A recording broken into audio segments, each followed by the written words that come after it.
What is good? What is good? Welcome to a brand new episode of Drag the Lake. I'm your host, Andy Malafrino. We'll be joined momentarily by your other host, Pat George. Pat, the Grateful Dead, the late, great Grateful Dead, Pat George, when he's done soothing those butt-hurt cheeks. Yeah, what's up? We got a little spicy before we hit record. Pat, Pat decided to wake up and choose violence and hot doggery and just being a hot tamale and not wanting to, see the beauty in the world. And that's where we're starting. We're starting the podcast with negativity. Snowflake Andy Malafrina, the only red snowflake you'll ever see. That's crazy. All right, Fox News. All right, Tucker Patterson. Whatever, dude. Whatever. Fucking who else is on Fox News? Fucking Malafrina. Oh, yeah, Pat Gutfeld over here. Do your little winky eyes. Pussy. Hey, suck a dick, please. Hey, okay? We're recording. I will later, you dumb fuck. My favorite thing is the fact that, most of my hottest takes, in your opinion, are always, me going, hey, I honestly could take it or leave it. I really don't think there's anything that special about it. And you're like, wait, what are your hottest? Wait, say that again? Sorry, I was posting the link to the live stream, which you guys can watch every Sunday. It's usually in the evening, but we had to change plans around, so today we're doing it at noon. So check out, if you're listening online or on the Panties page or just in an alternate universe, wherever when Thanos snapped his fingers, wherever you guys went, if that's where you're listening, I've been watching the Avengers. If that's where you're listening, just always remember you can search Drag the Lake on YouTube. Don't watch that dog shit Amity Affliction song. Just kidding. I can't even tell you what it sounds like. Don't watch that horse shit. Listen to our podcast, and we're usually streaming on Sundays. Twitch.tv/Big Red, aka Andy, for the new music stream. But at the same time, we have been doing a fun little thing.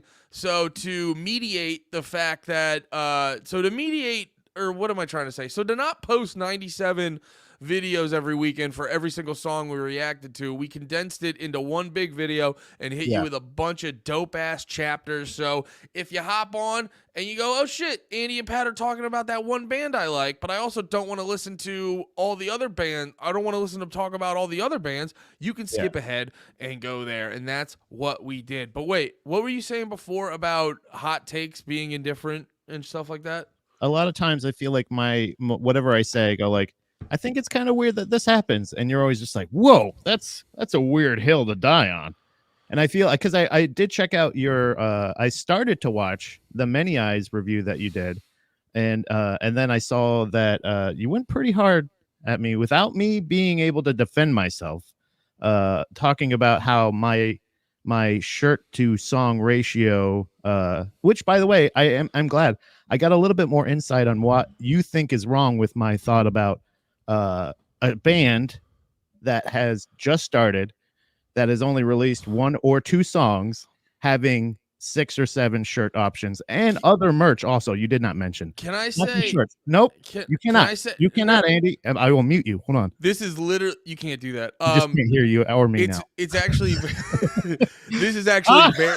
This is actually very ironic. You were like, so when I watch something where I let you talk and not interrupt, and then in my brain, you ever see the episode of The Simpsons where we find out Homer's brain is just like Steamboat Mickey? Yeah. I'm pretty sure that's what's going on in your head when I'm trying to explain, hey, Pat, if there's weird shit that doesn't make logical sense in a music video, maybe it's more important to focus on the actual music. And you're just in your brain like Steamboat Mickey. And then ironically, I was like, well, let me elaborate. Let me explain what you're missing on that. And you're just like, nah, dude, I'm going to cut you off and Steamboat Mickey it up. I don't even know what point. Were you trying to make a point of what I was about to talk about or what I was actively doing? That was the point I was making when you actually fucking listen. I know. Right. But what I'm saying is my point is a lot of times you'll hear what I say. You almost do this where I, how I say, I'll read a couple letters and then my brain just kind of goes, yeah, that's it. You go for it. Say the word. A lot of times I feel like you kind of do the rest of the thinking for me. You finish my thought for me, and it's usually incorrect, but not by much. You thought it's crazy for a band. I think that there's no reason for a band to have more shirts than songs out. Right? That I can't perceive why a band would do that. That's what your thought was, that I think that it is in poor form and in similar to a sports team. Let's say a team that is being formed in a city that you live in. You've never seen them play a game. You know a couple of the players, sure. You love your town, right? But like, and to even buy a shirt to support that team to go to the game in, right? But I'm saying buying multiple shirts, buying multiple things for the team, for a team you've never even seen play before. Sure, you know some of the players. Sure, you know you like football. Wait, Sure, you know you like Philly, but I'm saying, like, why would you go see a brand new team and just say, like, and for them to have a whole merch store open for a team you've never even seen play? Why do you know? How do you know you want to support this new band, even though you love the members, even though if you haven't even seen them play a show yet? That's what's getting up your ass. That's what I was saying. And I'm just saying it's a little, that's what's getting up your ass is someone wanting to buy multiple shirts from the band. like to say, like, yeah, like you're gonna deck yourself out like a diehard. So but you don't even know the band. Like, you literally don't even know them yet. But this kind of goes back to my original point. What's up, Foxtrot in the chat? Thank you for hanging out. Thank you for all those good band suggestions. Fucking yo, he suggested this band. The fuck are they called? I just did a reaction with Sales something or other. Let me double check so I get the name right. I just remember really liking the song. And Foxtrot suggested, which everyone go check out Foxtrot. They fucking rule. They suggested this band to listen to. What the fuck is it? With Sales Ahead. That's right. With Sales Ahead, their new song Darting Eyes. And I've been following them and I fuck with their shit and they like message me and they were like cool as hell and stuff. And then I saw recently they just did a show actually in New Jersey, and they did a cover of Sepia Throne by Protest the Hero. Oh, wow. And I was like, that's pretty sick in 2023 doing fucking Protest the Hero covers. Hell yeah. But back to this is what I got a little sidetracked. Here's the thing. If I'm in the middle of making a good point and I see a possible joke on the horizon, that will take the wheel. And that's what happened moments earlier. When you were going, I don't even know what point you were trying to make. That's completely fair because a joke popped out and said, hey, Andy, sorry, we're taking the wheel. So keep in mind that's always going to happen. If there's a joke to do, that's gonna drive the bus.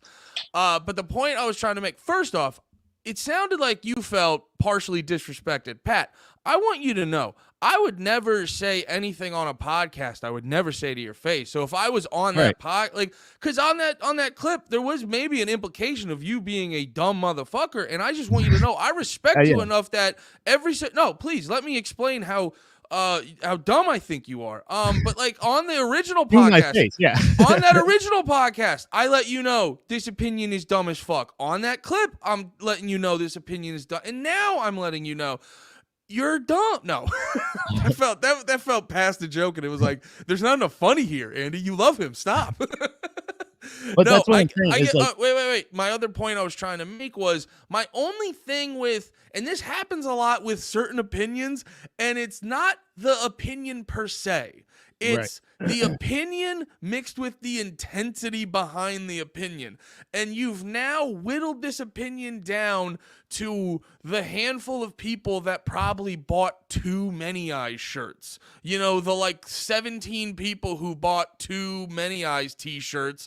And it's just like, it turns into a thing that's so insignificant. You're almost like, yeah, but who cares? You know what I mean? It's like when we go to one of these. We joked about it when I went to go see the Interrupters back in the day, and they were like, this is a non-racist, non-transphobic space. So if you catch that shit, fucking call it out. And you're sitting there like, probably not gonna have to worry about that. Like, you know, it's one of those things. It's like, it's so autistic to even bring it up. Right. I'm just saying, I get fascinated what gets stuck up your ass. But that's what I'm saying is it's a weird, maybe intentional, unintentional gaslighting that you do, where you're saying that it's getting up my ass, but you're talking about it for, quite a bit on a podcast I'm not even on. You brought it up.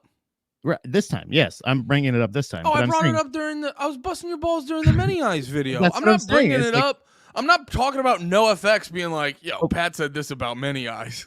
but what I'm saying is the point that you think that I was trying to make, and the fact that like that's what I get angry about. That's what I get hot about is the fact that I keep explaining to you exactly what my point is, and you're like, so you don't think they should have multiple shirts? That's exactly what I'm saying. And here's the reason why. It's because they haven't even I've been in a band that they're asking like what should we do for merch, and we don't even have any songs. Like we don't even have a name of the band yet. Like we have to work. You have to like actually put it out there even though there's people in the band that you like or that you like music, but like who's to say how many albums have you do you remember back in the day when you weren't able to like actually listen to a whole album for free and you were able to like they put out a single and you're like, hey, that single fucking rules, I'm gonna buy Yeah. the album, and then you bought the album and you're like, this fucking sucks. That can happen with bands you like. So like I'm just saying that for them to like load up on merch it could be possibly for the fans to have options, but it's just to me it's just a little bit like focus on putting out the music, guys. Like focus on performing. Like, and that was my point. Was just Oh, saying like okay. don't Yeah, don't I don't think that's what's happening though. They're like sitting there going like, we're just gonna. I don't know. I don't know. It kind of goes back to like my original point too, where it's like if they sell the merch, then they're proving that there was a use for the merch. Do you know what I mean? but there is no use for it because like I said, like you don't even know if you're a fan. Nobody can know if they're a fan of this band yet because your taste is not going to if you're listening to this music just because you like the members, you're crazy. If you're just going, hey, I just am going to support this band only because not because you like the music. You should like the music, right? Do you listen to stuff just But because a but band you but here's the thing though, if like for you, if Fat Mike puts out if Fat Mike goes, I'm going to start a new band and they put out one song, like for you, there's a good chance you're going to like it. You I know what I mean? hated it. You It's just not did it. like I hated it. it's not like you're just shooting in the fucking dark. It's a dude who's like established a repertoire. Right. But like I just said, he has a new band out. He put it out the song and I hate it. Like Okay. it's the thing is it can happen. It does. I'm just saying that like I'm not going to just go like I think they're called like the Confidants or something like that. I can't remember. Yeah, no, I saw it. He was doing something with like It's terrible. fucking who the fuck? It was the one rapper, Right. Chuck Some guy with D. he's got a crazy scary sounding voice. And I'm a big fan of like rap rock and all that shit, but Yeah, it was same. just it wasn't the right It was it wasn't bad. the right combo. Yeah. It just but that's what I'm saying is like I'm not gonna be like because I feel like a phony. It's almost like how we joke about like wearing a band shirt that you don't really know or like the band, and then just being like somebody going like, hey yeah, oh fuck, did you see them when they and you're like, nah, I don't even like them. You know what I mean? Like I could tell you about the Devil Rays. I just feel like there's a way to be like, oh, Many Eyes, that's cool. Like what are they about? I don't know.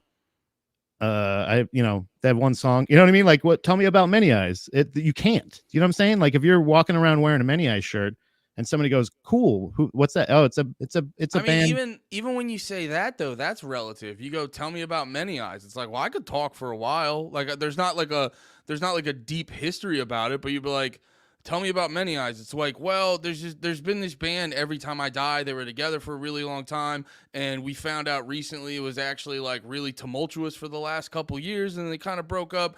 Keith Buckley, we thought, maybe he was gonna die in that bathtub, and, and like things got real rough, and now he comes out with this band, and they have like a really fucking good song, and Keith's been fucking a part of my life listening to music. Me listening to music, I just been loving that dude's lyrics for the past like fucking what 2 decades or however long they've been a band and da da da. So the fact that he's in Many Eyes, that excites me a whole lot. And like, oh shit, they put out these like really cool T-shirts, and I'm just fucking that first single was real great, so I'm gassed up. So why the fuck not? Let me go grab some T-shirts. You know what I mean? It's all Yeah. relative based off your perspective on the situation. Yeah, I guess my thing just is just the is definitely projecting on like how I view art or fandom for sure. It's definitely my perspective. I'm sharing my perspective. That's most of what that was. I don't think they Oh, should be arrested for it. But like, 100%. No one thinks they should get arrested for it. And I 100%. I think you're not realizing how much I'm realizing. You know what I mean? It's like I think I complete. Like I'm a pretty big expert in Pat George. You know what I mean? Like I'm a seasoned vet yeah, in Pat George. If they were giving out degrees, dude, I'd have one of those goofy ass hats. I'm not an expert, but I know a good lot about Pat George. And what I'm just trying to say is like, yeah, to me it was just like a peculiar thing to worry about the level, to like bother you the level it bothered you. That was the only thing I was getting across. yeah, yeah, and like I think Foxtrot actually is pointing out like the fact that like it's just the difference in our what we think of like you can support artists in bands like if a favorite artist of yours like Keith Buckley who you enjoy their Yeah. lyrics, their performance, but like they're to be honest, what's the one that was it the Damned Things The or damn things. I didn't really like that either. You know what I'm saying? I love Keith Buckley, but it's not like Okay. but I'm not going to sit there and go like fucking damn things. Yeah, because Keith's in it. Like but that's just, and you're right. And that, I think that's what we're realizing is no matter what, it's like, I can't just necessarily go like, I love Fred McGriff who played for the Devil Rays, the first couple years. Wait, is he putting out shirts? No, that's why Is I there a bought Fred this one. McGriff t-shirt drop? I wish there was, but there's just the Devil Race. I mean, I could get the numbers on the back, I guess. But like, Can I throw a little? Can I just throw a little a variable in your equation? So imagine you did hear the damn things, and you go on Keith Buckley Daily to see, how sweet the outline of his cock and his jeans is, and then when you heard, and, and then when you heard the damn things, you were like, oh shit, I finally figured out how to truly climax. Like. Yeah. Just change those shirts to stop up all this cum. Just change those variables, and then it's like, oh yeah, dude. Oh, do they have 19 t-shirts? Give me them, daddy. Yeah. I mean, I listened to. Sorry, go ahead. Oh no, I was gonna say to your original point, and I use that context because actually having Foxtrot in the chat makes me think about this. It's like if a band like Foxtrot, they're a brand new band. They have the same amount of songs out right now as Many Eyes. And if Foxtrot was like, we were talking about Kiss on the live stream. If Foxtrot was taking a page from Kiss to be like, all right, guys, the new Foxtrot coffin just dropped. We'd be like, that's kind of the difference between a band like Foxtrot or Many Eyes. Yes, Many Eyes only has 2 songs, but there is still like a history with the context of Keith Buckley and Every Time I Die. Now, a band like Foxtrot, they have 2 songs, and don't take this the wrong way, but the vast majority of people don't know who the fuck they are. Eventually they will because they rule. I'm sure they love bats. I'm sure every one of them love bats. But yeah, so it's we like don't know yet. It's all about context. And it'd be like if Foxtrot was like, okay, we just dropped 17 t-shirts, a coffin, and all this other shit. Knives Although I would buy a knife with a hole in it, Foxtrot knife. That would be kind of sick. But it's I feel like to me it's all about context, and then it's like with the knowledge of just if you look at the economics of the situation, and I'm assuming all those Many Eyes shirts got scooped up. So by the sheer fact that they got purchased gives you signals that it's like people wanted them. Yeah, yes, and I do agree with that, and that would just mean that more people are in your camp and they agree with you. But unfortunately for me personally, just from maybe it's anxiety, maybe it's like just the sheer fact that I don't have too much self-worth, that if I buy a shirt of a thing that I don't know a lot about or I can't talk about or like that I truly love. I figured out that the merch that I wear, that I have to like have some kind of, if it's not just a blank shirt, it has to have some kind of meaning to me. Sure. And that is definitely personal. Like, I don't think a lot of people have that.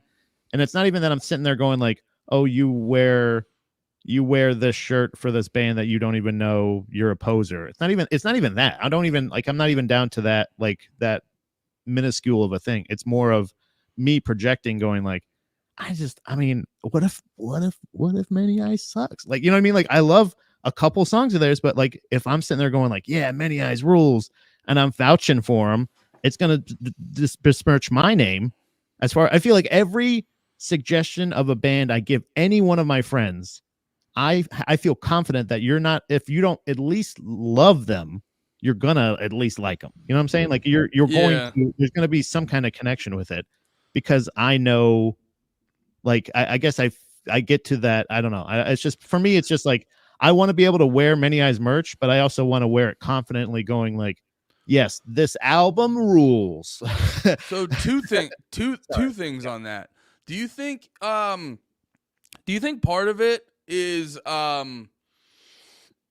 excuse me, do you think part of it comes from the fact that we are two men, or well, we have different opinions on parts of this, but do you think that mindset comes from, and I am the same way as you in this, do you think it Yeah. comes from a place of being a man because of financial situations, you have to be selective about your shirts? Yeah, I think that could be it too. It's also like, I'm not going to, I can't, like, how much how much do I love this? Like, how much would I actually wear Yeah. this?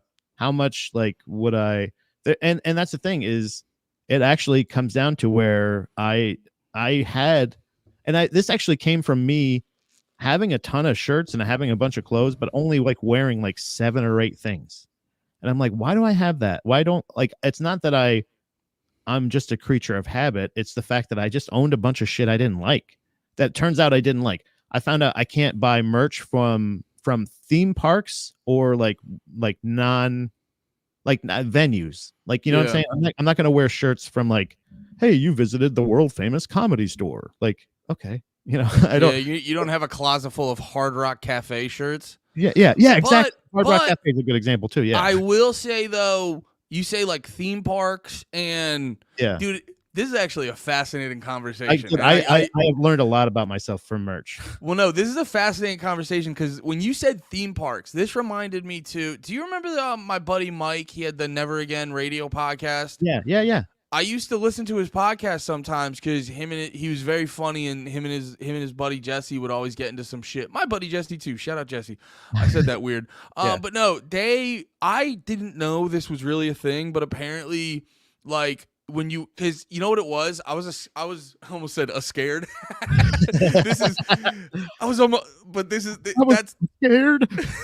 that's in context to the time frame of my life when I was afraid of roller coasters. It would have been a time where I was saying I was scared of roller coasters. But so I would get in and out. I'd be like, yo, get those roller coasters away from me, dude. But apparently they would make t-shirts for the roller coasters. Yeah. So in Dorney Park, they had the fuck was it called? Steel Force. So like, it's dorky to get a Dorney Park shirt, but Right. there's something cool as fuck if I got like a Steel Force shirt and they made the cart you sit in look like something badass. Like, Yeah. there's a weird difference. Like, you're not gonna get a t-shirt for the Coliseum you're going to see monster trucks at, but Yeah. you will get a Gravedigger shirt. So yeah, exactly. So, but see, that's the thing, is my problem is, I would go to I grew up in Florida, so like, we were like 40 minutes to So the most apparent thing about you, go on. That's the thing that you don't even, you say, I'm Pat, Florida Pat? You're from Florida? Like, No yeah. one's- I'm that's introducing definitely myself. that's definitely a bit of info that's followed with no surprise ever. Yeah. Oh, okay. So yeah. All right. No, any questions? All right. You're from Florida. Any other obvious statements you need to make? I also wear glasses. I don't know if you know this, but I also breathe air. I was probably like 45 minutes or so from like Busch Gardens, and then like an hour or two from like Orlando, from Universal, Disney, the whole shebang bang, right? So going to water parks, going to Busch Gardens, going to all these things, seeing those cool shirts, or seeing like a cool fucking animal. I loved animals all my life, like cool animal shirts. I always loved those animal prints before, again, it was like when it was actually not cool, but it was really popular. Remember those, like the wolf shirts, or like the nature like shirts and shit like that? So going to Busch Gardens or any of these places, I would be like, that's a really cool shirt. I love that. But I would always say, like on the back, and this is the same thing with Universal, they would have Star Wars or Marvel merch when I was really big into that shit. And both of those, anytime I would go to look at them, I'd say, like, this looks really cool. But then somewhere on it was a big fucking Universal Studios Resort Yeah. Orlando. And it's like, it takes me out of the merch. It just kind of, it's not just the artwork living on its own. So it's like, I'm not here to advertise for this fucking place kind of, you know what I'm saying? Like, it's weird I don't love Universal Studios. I love parts in Universal Studios. I'm not here to like be your fucking billboard, because again, like you were saying, at the time I was more of the size of a billboard at the time. I had a lot of the size of shirts I'm getting. You should pay for that advertising space. I see it on billboards. It always says, you could have advertised here, like you could just put that on my back and it would get the same effect. So it was theme park merch or like a restaurant or something like that. Like you said, Hard Rock Cafe, special quirky diners that I had merch. I would always fucking fall for that shit. I always fell for it. Yeah. No, and that's almost like that's like the greatest analogy for life.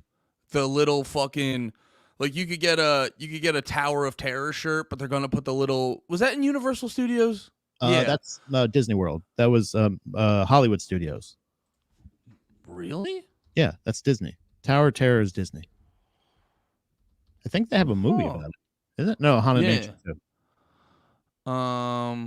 Because I think Tower of Terror is with, and that's the funny thing is I barely even went to Disney. I think went to Disney once when I was my whole life. That isn't Disney. Okay, yeah. I thought that was Universal Studios, but like, let's just say it is like Tower of Terror or anything, whatever the fuck's in Universal Studios. You get a shirt for that thing, but they still got to brand you a little bit. It's almost like an analogy for life, where it's like you never get out.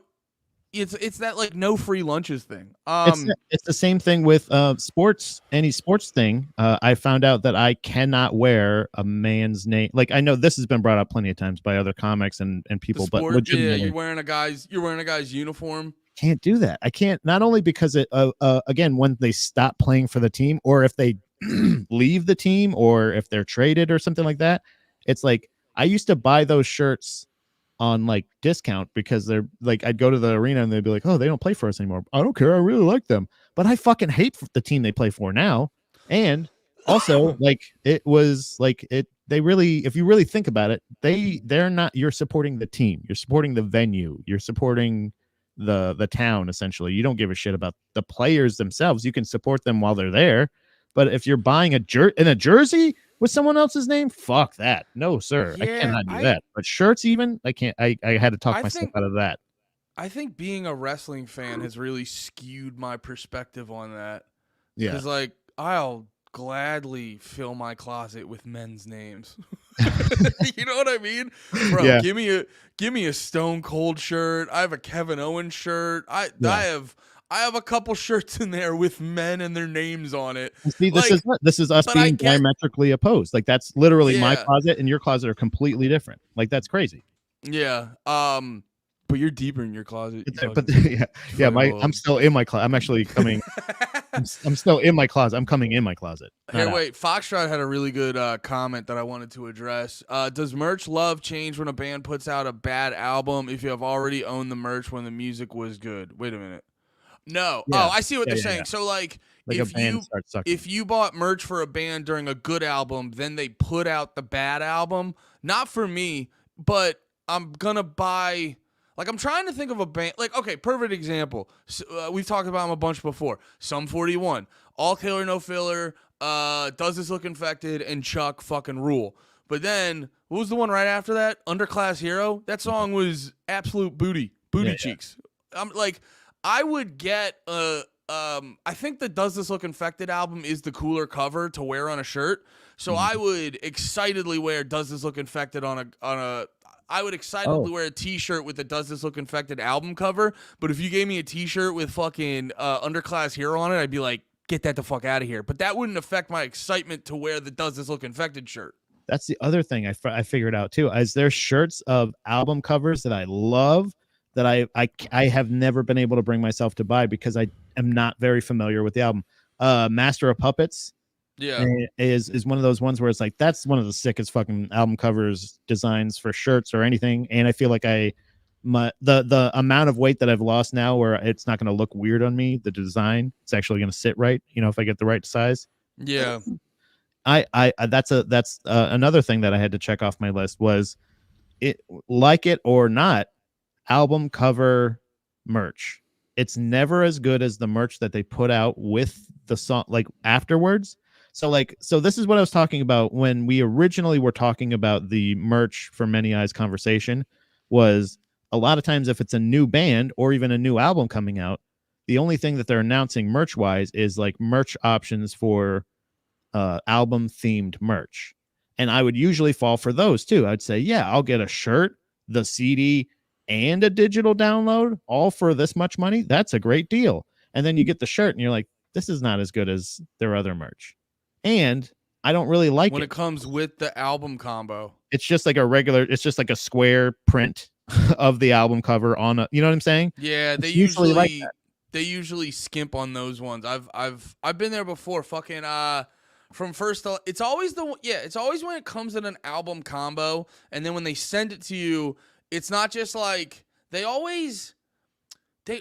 never just fold it up normal. They always suction cup it in a tinier fucking thing. Yeah. And that because that happened with From First to Last second album. I think it was called Heroin.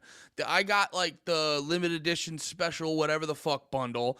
And I remember the fucking this is by the way how fucking dumb I was in high school because I thought it was so crazy. I thought it was so badass. I was walking around with a shirt that said heroin, like the drug, but it had the E on it, and it's like, nah, that just means girl in fucking goth talk. So goth talk. Yeah, that's just a goth girl. Yeah.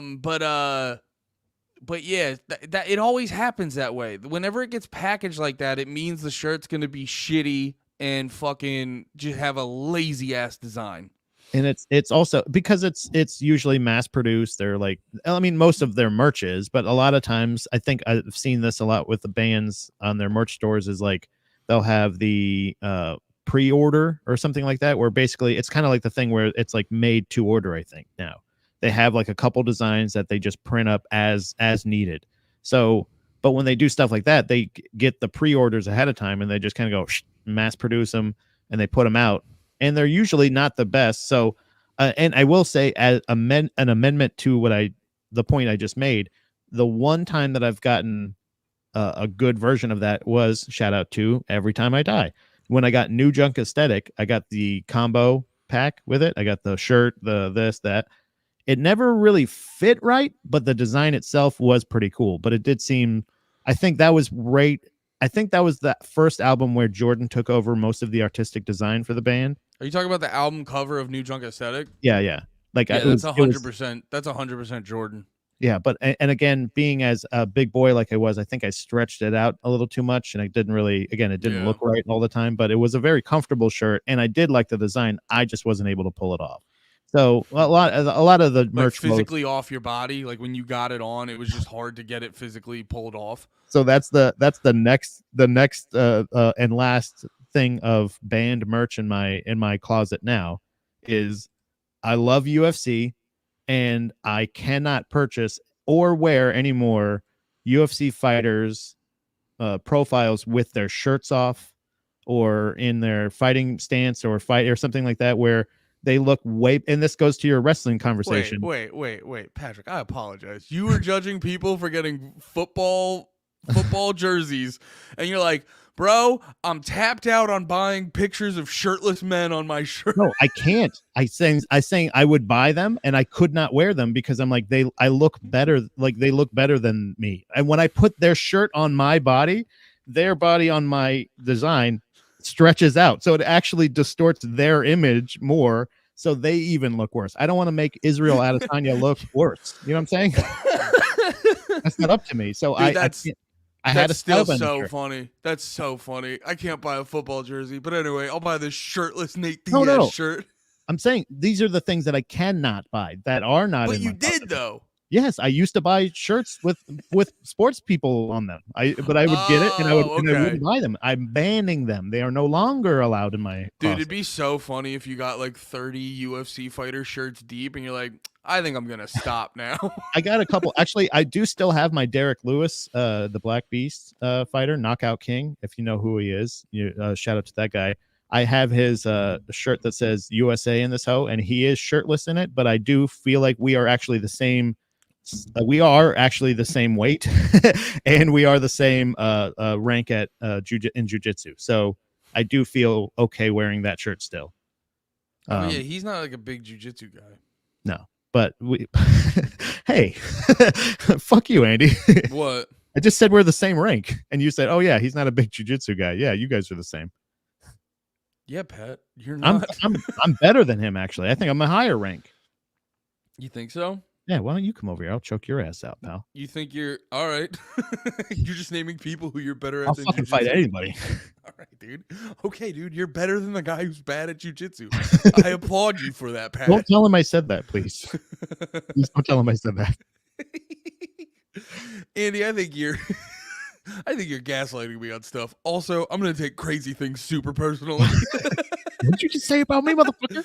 You said I can't kill Derek Lewis. I'll kill you. I'll fucking kill anybody. Just don't. If we start out, if it's strictly jujitsu, he's not allowed to strike. I got him. Woo! He's mine. That's fun. You're fun, Pat. I love this. I love this. I gotta thank you. I'm so happy we listened to Bleeding Through. I was listening to more of them. I'm a Bleeding Through head. I'm telling you, man, they're a fucking killer. This was a good, not to plug it again, but this was a good. It felt a little bit lower, but this was a good new music week. Yeah, it was a really good new music week. What's up, Tony? Oh yeah, Tony, what's up, my guy? Tony, he knows how to spend money on fucking music. He's all up in the Discord. I'm jealous of whatever job he has. Yeah, every week he's got a pile of new fucking vinyl. That's what I want to do. Oh, I forgot to tell you. I finally talked to my. Oh no, we talked about it on the stream. I talk to so many people so often I don't remember what I said to who. All right, I'm really a guy of like, you know how normally you go up to people and you go, "What have you been up to?" I go up to people and go, "This is what I've been up to." I go up to somebody in the grocery store and I just go, "I've been reading this book." I gotta tell you, it's crazy. Do you believe in aliens? Dude, actually, there's this one dude at my grocery store. I swear to God, when you get everyone who works the checkout, the register at my grocery store, they're all a little weird. Yeah, but it's 100% delightful. Yeah, like there's this one lady. Oh yeah, Tony's saying I do spend a lot on vinyl. Hint, hint, Foxtrot. Yeah, Tony likes your shit. Hook the brother up. No, quit making shirts and start making some vinyl. But no, there's this one lady with this obnoxious, annoyingly high-pitched voice, but she's the nicest lady ever. So yeah, I actually get excited to go to her. There was this one dude, and speaking of buying shirts, I don't have a lot invested in. We are polar opposites in the shirt game because I probably read like 10 volumes of the manga, but I bought fucking yeah, I can't even remember what it's called. Demon Slayer. I brought it. That Demon Slayer shirt I wear all the time. I'm not super deep into Demon Slayer. I just think the shit's sick. And I bought that, and this dude working the cash register, he was like, "That's a really cool Demon Slayer shirt." I was like, "Thanks, man. Yeah, I just started reading it. I think it's pretty cool." And then for the entire length it took him to ring up my shit and for me to pay, he was telling me very detailed what he likes and dislikes about Demon Slayer. And at first I was getting annoyed. I was like, I don't actually care. I was like, dude, I don't actually care. But then I could hear it in his voice a little bit that like he kind of needed this. He needed it. Yeah. He's like, no, I don't ever get to tell anyone about Demon Slayer. I really need. And I was in my head like, you know what? Yeah. But no, I was like, Andy, this is your job right now. It is your job to yes and the fuck out of this motherfucker. Yeah. So everything he said, I was like, no way. Yeah. What? Uh-huh. Holy shit. Because I'm like, oh yeah? Really? Yeah. That's awesome. Holy crap, really? Oh, and then he hit me. And then he does the thing, and then he's over there, and then you're like, oh, Whoa. Yeah. So I I didn't bodied even think of that. I bodied this autistic mess with some yes anding. He was not prepared for someone to give that much of You a hit him with fuck some eye about his. contact too? Oh, he was done. He Oh was my God. done. I looked through his eyes into his soul. He had those little Japanese like hearts and the little sweat beads coming off of his like face right here. He said, Oh. "Oh." You heard the gong. Boom. Yeah, you got him fucking bricked up because and not just in a sexual way, like in a like a socially stimulating way. Like you didn't overstimulate him. You got right in his fucking like just right in his fucking perfect Yeah. like his groove, right? Yeah. And then he's sitting there and he's like just muscle memorizing like the shit out of this. Like instead of having to be like, oh, so what are you gonna do for the weekend? Or like small talk, he's like, this is big talk. Dude, you gave this guy some big talk. You didn't small Yeah. talk him, you big talk this guy. I big talked the hell out of this. That was dude. awesome. Good Oh, for you, buddy. Thanks, man. I like to please people, dude. Maybe I like should to wear merch that I don't know about more. Maybe I should do that. I can help people. You should also. Here's the thing, too. I can You take should- it. Pat, just break the rules. Yeah. Like, Hey, that's We're- a sweet. What is it again? That was a sweet Death Wish shirt. I don't know anything about it. It's my friend's shirt. He gave I'm it to a me. fraud. It's just you. It's you crying while holding a grapefruit. I'm a I fraud. don't even want these groceries anymore. I gotta go. I don't eat food. I don't know why I have groceries. You're just rigging up. You're just putting stuff on the belt. I'm allergic to all of this. I'm a liar.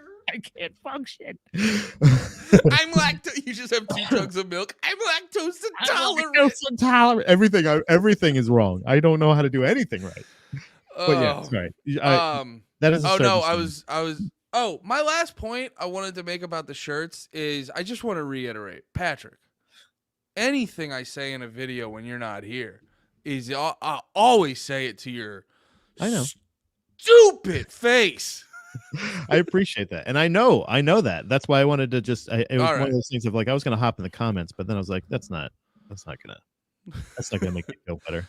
Oh, that's insane. But this is how much we are 43 minutes into the show, and we now that's how much I think about merch. It's a merch. Well, dude, we were talking about it on the stream. We're a big merch guy. We're big merch guys. We love it.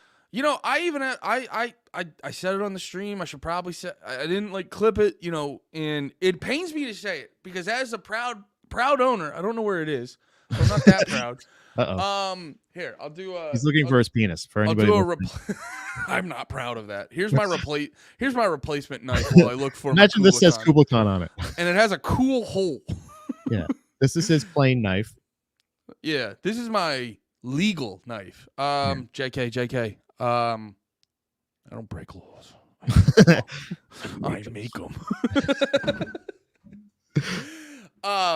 The fuck was I even talking about? Oh, so as a proud owner of a Kubla Khan knife, they're my favorite band. I've been, they've gotten me through a lot of tough times. Like when I've heard that corny shit where people will be like, Kubla Khan's or this band saved my life. Yeah. Now that I'm an adult with real problems, I was like, I get that. Yeah. There's definitely times when you're down bad and there's something about how they play that song Self-Destruction. You're like, it'll be fine. I'll do it one more of these days. I'll do one more day and see how it goes. Yeah. So I love Kubla Khan more than anything. But guys, I got to ask you, learn your audience. I went on so it's, you know what? Let me be a glass half full because they put out they did a merch drop. They put out a bunch of shit. Cause with the knife, they only did 500 of them. So I go to get the Kubla Khan merch, immediately sold out of 3Xs. Now, glass half full, maybe people are just, going for that Kubla Khan merch. But I don't know. Like, I need me some Kubla Khan merch. And it was a real bummer. It was a real bummer for them to not have that 3X. And I really do think a lot of these hardcore bands need to accept, like, your audience is full of big boys. Like hardcore bands, come on. Kubla Khan, like, honestly, I know, yes, you guys lift weights. Wonderful. A couple other people do too. We but get it. For the most you part, lift weights. Know your audience. You look fucking gorgeous because of that. And wow. Right. Oh my God. You can wear those Travis Barker big ass sleeves where they go down to your fucking hip and you don't worry about looking like a fucking stack of donuts. It's okay. Cool. Fine. Yeah. Good. You don't look like glazed donuts when you were shirtless. Whatever. And then But when you dress like that, I get to see your cool muscles. Whatever, do Right. that. you do Please that. do But that. when we need cloaks, we need capes. If you have something, a moo or something. If you maybe like Could one of you those, sell a Kubla Khan moo? can you just one reasonably sized Kubla Khan moo, or have an XL line even. You know what I'm saying? Like DXL, like there's JC Penney's, there's Old Navy, there's all those regular kind of department story kind of places. But then, there's DXL. You go in there, and XL fits like a glove there. You know what I mean? Yeah. An XL at DXL fits like a 3XL. So like if you just maybe partner with, Men's Warehouse or DXL or one of those big boy stores, Yeah. have a line. I've seen it with NHL and NFL teams. You can get the lining of your suit in one of their like the themes or something like that. That's true. Kubla Khan suits. I feel like you could go thick. I feel like you could go hella Yeah. thick on that. Yeah, hell yeah, buddy. Coveralls. wait a Ooh, minute. that's a good one. Wait a minute. What? Never mind. They have 3 X's. Oh. Hey guys, disregard what we just talked about. Kubla Khan, keep it up. Great work, guys. Keep up those I'm good on their- muscles too. This is why it's always good to think you might be wrong about something. Right. They got plenty of 3 X's. Oh, and look at that. Add it to cart. Now go to the Add it credit to card cart. information. All right. Scratch that. Can we You notice we you only delete got that? one. Did you? You can didn't. we delete? Well, you can go one on your own. But you already got it up. You got the cart there. Can I say this too? You see a lot of time with the big broads complaining about this. They'll be like the 2X or the 3X. Yeah. And they'll be like, why is it more money? Because it's more material, you fat bitch. It's more. It's a different. So there's small, medium, and large. Extra large. And I say fat bitch as someone buying 3Xs. I'm a As a 3X fat bitch, big yeah. boy. Yeah, That's yeah. a fat bitch. I'm talking to my own. Right. So it's the realization. It's just they don't accept it, Andy. They try to change. It's kind of like one of those things where, like when everybody goes like, do you think everybody else is wrong, or maybe you could be wrong? And like you said, like you were just talking about it, and you're like, hey, let me just double check to make sure because I could be wrong. They don't do that. They just go like, no, this is how I feel, and you can't tell me how I feel, and you can't tell Shut up. me More cake, please. You know what I mean? It's like one of those things that like you did not make it easy for me during the Black Friday sale, because that could be another thing. Maybe they sold out of all of the merch that they had for whatever sale that was, and then now they've re-upped it because I would assume it's like Black Friday or something.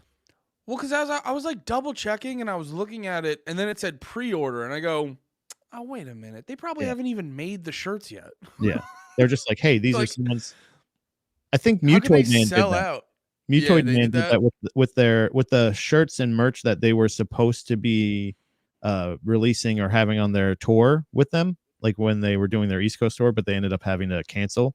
They released a lot of that stuff. So, but Really? it's all essentially pre-order as well too. So That's sick. yeah, Pat, Go can ahead, I what? do something real quick? You can do anything you want. Is there? You want to steal the Oh. Declaration of Independence? Yeah, I thought that was already the plan. That was our New Year's Yeah. resolution. Well, it's Spoiler still alert. November. Yeah. No. Do you want to fully understand why this is the greatest country in the world? Are you just gonna pull up a picture of Trump, brother? No, dude. Come on, man. Come on. Think What? bigger than that. Think bigger than that. Bigger than that? Yeah. I'm just saying, if you ever question whether, and let me do a clear distinction.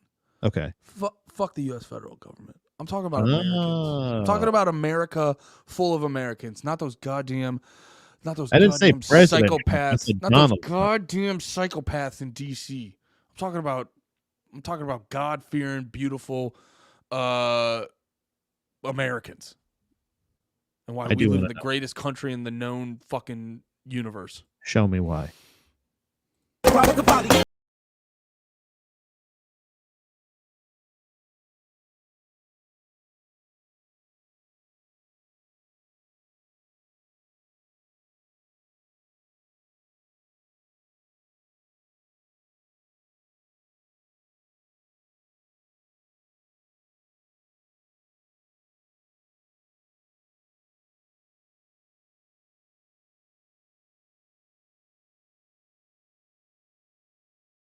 You This is tagged me. great, isn't it, Twista? Oh. I love it. Ah! This is a blast, isn't it? Oh. The confidence in which he is shooting two automatic rifle, semi-automatic rifles. What are those? I don't know. Is that a MR1674? I think automatic in general are illegal, right? So that it's at least the semi-automatic. Well, this is hip hop, baby. You know, we do Well, crimes. that means it's more illegal. Okay, we've been brother.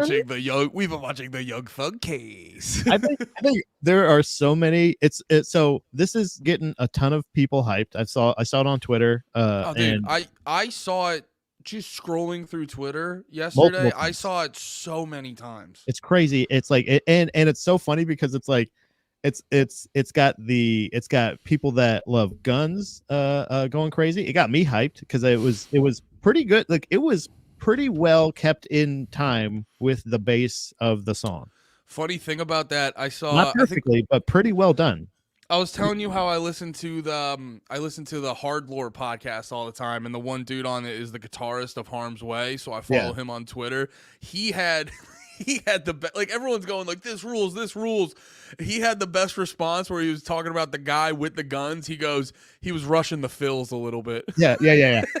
Like there was a couple times where it's like, you get a triplet there. Like, but okay. Like I don't know if also he was adding his own little flair to it or if he fucked up. You know what I'm saying? Yeah, but also at the same time, you try to shoot along to a Twisted song. I just thought that was my favorite comment out of everyone's. So he had so it got them hyped. It got Twista fan. I liked it. I love that song in general. I think it's a hilarious idea. And also it also got White Guys hyped a little bit because there's just like, yeah, he's keeping the beat. That's cool. He's keeping the beat for Twista with the gun. It's really cool. Well, It was just really fucking cool to see. Do you know the broader context behind the video? I actually do not. So Twista is actually a trained firearms instructor. Oh, that's cool. Yeah, I saw now I'm not sitting here like I really looked into it, but I saw another tweet basically saying like this is because this dude apparently does this stuff where he's like the gun drummer or something like that. Because that was the funniest part is like it's so weird how shit goes viral now because that guy was not tagged in any of them. So that sucks. I bet you this dude got like no followers from this. I honestly didn't know that he was a famous dude. I thought that this was just a funny, cool collaboration. But this is a thing that dude already does. Like he does videos where he drums guns or guns. Yeah, he like shoots along on he just shoots or drummers. something like that. Yeah, he shoots drummers in the head. Hey, you need a drummer? You rush that fill.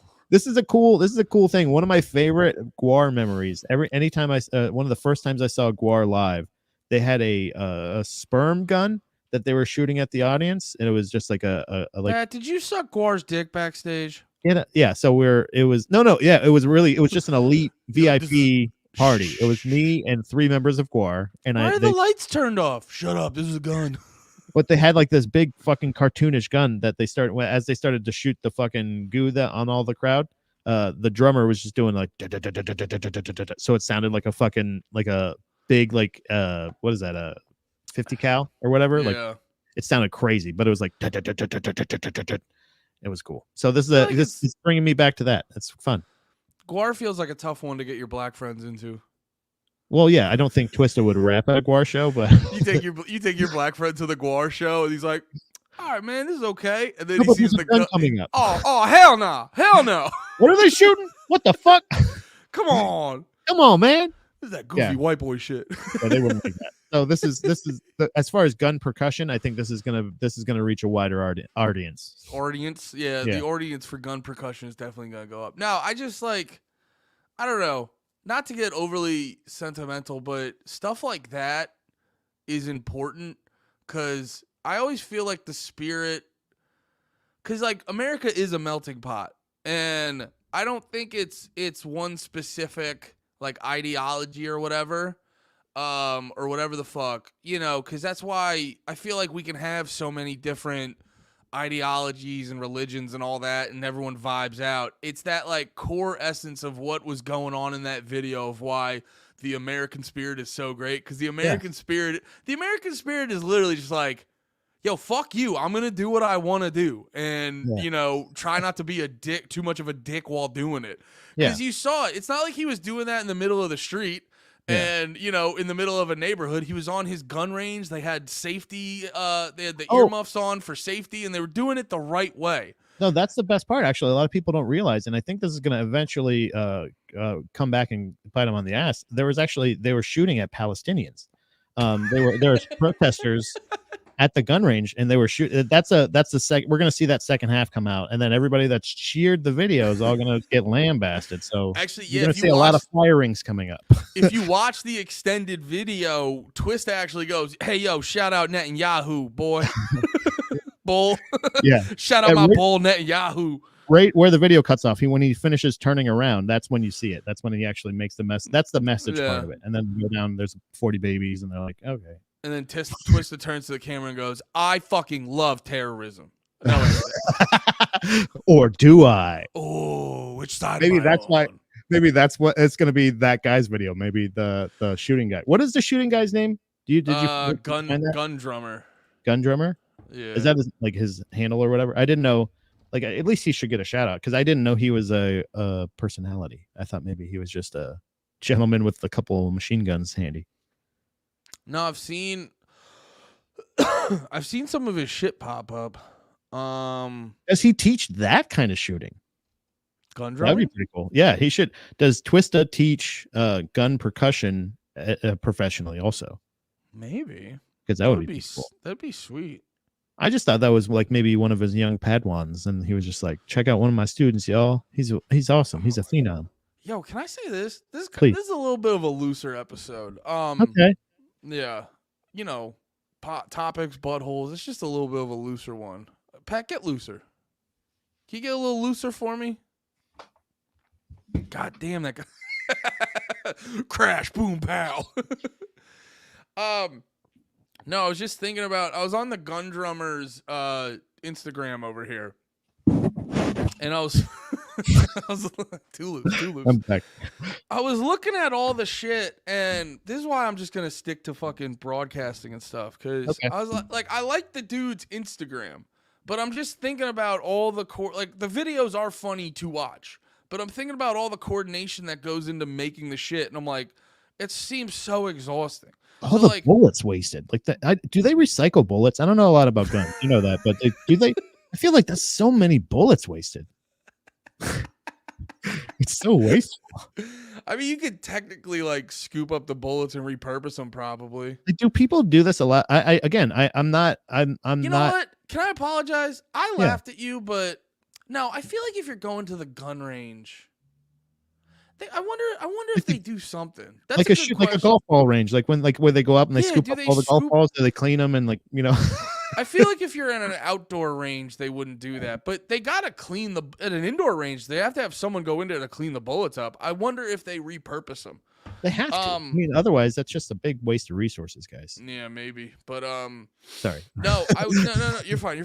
No, so I was I had this So I saw, you ever see one of those videos on TikTok where it'll be like my 5 to 9 after my 9 to 5, and there's always just this, people just show you what they do after work. Oh, and okay. There's always a plethora of a range of discourse behind it where someone will go like, the modern age is so boring, and it's like, because God forbid you want to just have a relaxing night after work. You know what I mean? Like, that's people that's so depressing. The 5 to 9 to 9 to 5, like that ratio, just knowing how much free time you have compared to how much time you have to give to those fucking cunts. Do you know what I'm saying? Like, that's such a defeatist way to put it. I hate that. I mean, I get it, but it's just like pointing it out kind of sucks to me. That's a bummer to be like, well, this is what I do for 4 hours before I have to go to sleep and go back to do the 9 to 5. Like, your 5 to 9 is only 4 hours. Your 9 to 5 is 8 hours. It's a bummer. Sorry. It is sorry. No, that's always like a weird question. That's always a weird statement for me to respond to, because I always feel like it's so multifaceted. Because there are these, but it's like, it's this weird thing where it's like these people get locked into these 9 to 5s, and then they just get like bitter about it and stuff. And it's like, I don't know, dude, you took the easy go-to, like safe job. Like that's the formula you chose. that's what you sacrifice. You chose the safer path, so now you have to, and you chose the safer path, and you have less skills, so you have to give more of your time to earn the money to not be at work. But Right. also on the flip side, most of life we're lied to most of our lives, and people are like, yeah, dude, doing this will be chill and fulfilling, and then you get deep into it and you're like, oh, this is Yeah. actually substantially more soul crushing than I fucking realized. And Yeah. now I'm deep into this career and I don't have time to get new so I'm like on both sides of it. I'm always mixed about it. And then But it's like I can do these videos about my 9 to 5 and my 5 to 9, and maybe I'll get famous from that, and I won't have to do my 9 to 5. And it's like, oh no, I don't. Think yeah, so. I think people it's always just like this now. people rat on those TikTok videos, and it is cringy on one level, but also at the same time, like, not like I would never personally shoot one of those, but I get why people do it, because in like a lot of these job markets, you are just a cog in the machine. You're not, you're just typing shit, like doing data entry bullshit, or, fuck, I'll even throw myself under the bus. You're a fucking warehouse worker. Like, thankfully, I work with a lot of chill people, so it's less soul crushing than most normal day jobs. But I just get paid to be like, yo, some shit's over there, move it over there. It's the way we've constructed modern life. It has really fine-tuned your ability to be a replaceable cog. And I get how that's soul crushing. And then people make these TikToks to just be like, I need to be seen and feel like I matter. But so I sympathize with that. I still would say don't make these because they're insane. And because, people always miss the bigger picture on shit, because it's not what they're saying in the TikTok that's crazy. Because it's like, yeah, everyone does that. Most people during the week, you get home, you walk the dog, you make dinner, and then you chill out for like 2 hours before you got to go to bed. Like, that's most people's days after they get home from work. The crazy part, no one wants to fucking acknowledge. So I saw one of these TikToks where they do the 5 to 9 after my 9 to 5. And I wanted to, because people overanalyze them, and I wanted to make like a funny video where I was doing that, and I was like, so here's me getting home, and then it quick shifts into me going like, hey guys, I know people are being very critical of this, but always remember, we exist on a prison planet, and existence as it is just a suggestion. And I was gonna go through this like whole thing to kind of be funny about it, and so, but I had to film the TikTok. And so I was doing all the steps where I set my camera up. I walked out of my apartment, came back in my apartment. Then I set my camera up and I recorded myself walking into the and it was kind of entertaining at first. And then it hit me and I was like, motherfuckers do this it's when I started editing the video. Yeah. That's when it really settled in. Yeah. It went from a fun little joke to a sad realization on life, because I started to realize, like, motherfuckers do this every day. I saw that. Like, it's fucking nuts. I saw that with a couple, like, so it's funny because like I'll talk with Alan about this every once in a while, with like on Instagram or something like that. He talks about it a bunch. Alan Massenberg, a fellow comic friend of ours. He does. He was brought up the fact of like comics that do like those reaction videos, like just to debate on their Instagram and stuff like that, to bring in people.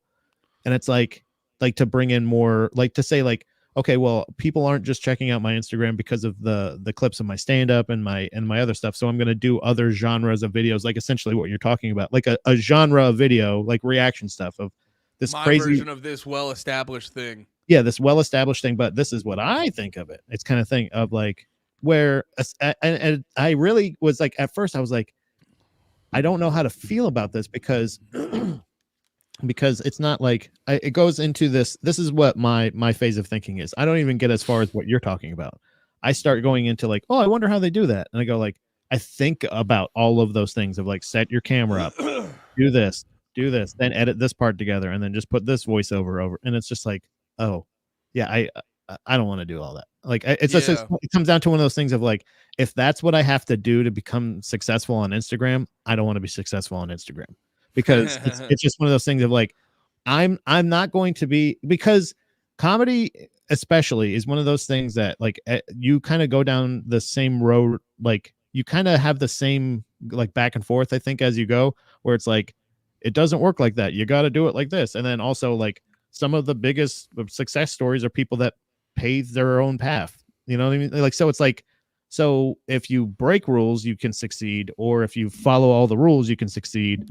So then why not just break the rules and just do what the fuck you want and then just be that? You know what I'm saying? Like, so Yeah. yes, we do reaction videos, but we don't sit there and go like, hey, well, there's a green screen behind us where we go, guys, look at here. This is what And then we go like, going in the pit. That's crazy. You know what I our mean? thumbnails are Yeah, do you know what I'm saying? Like I feel like we do make slightly silly faces in our thumbnails. We gotta keep it a silly buck on that. bros. We're But silly. it's not as we are silly. I mean, you're a silly goose, right? Yeah, pretty silly. Bri- Admittedly. Why? Yes or no, silly goose? Your Honor, I cannot say, I can't sue you for slander if you said it. Let me just All right. Okay. All right. If it pleases the court, now imagine the silly goose was black. What movie was that? I don't know. You never seen that movie? It's with Matthew McConaughey. Oh, the doctor? No. What? The silly goose. What are you talking about? No, god damn it. Yeah, if you didn't see the movie, you're not gonna get the joke. Oh. There's this movie where Matthew McConaughey plays a lawyer and he does this whole thing where A Lincoln lawyer?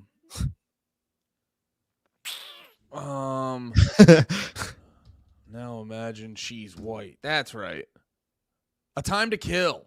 Oh, okay. Yeah. Yeah. That was young McConaughey. That's right, because something happened to a little girl who was black, and it was in the South, and the court's like, who cares? Yeah. And then he goes, now and then he was doing the whole story about what happened, and then he goes, and now imagine she's white, and the and the whole court was like, oh shit, they're people too. We never thought about that. We never thought about it. They're people as well. It's all about perspective, Andy. Sometimes Oh you just need a different perspective.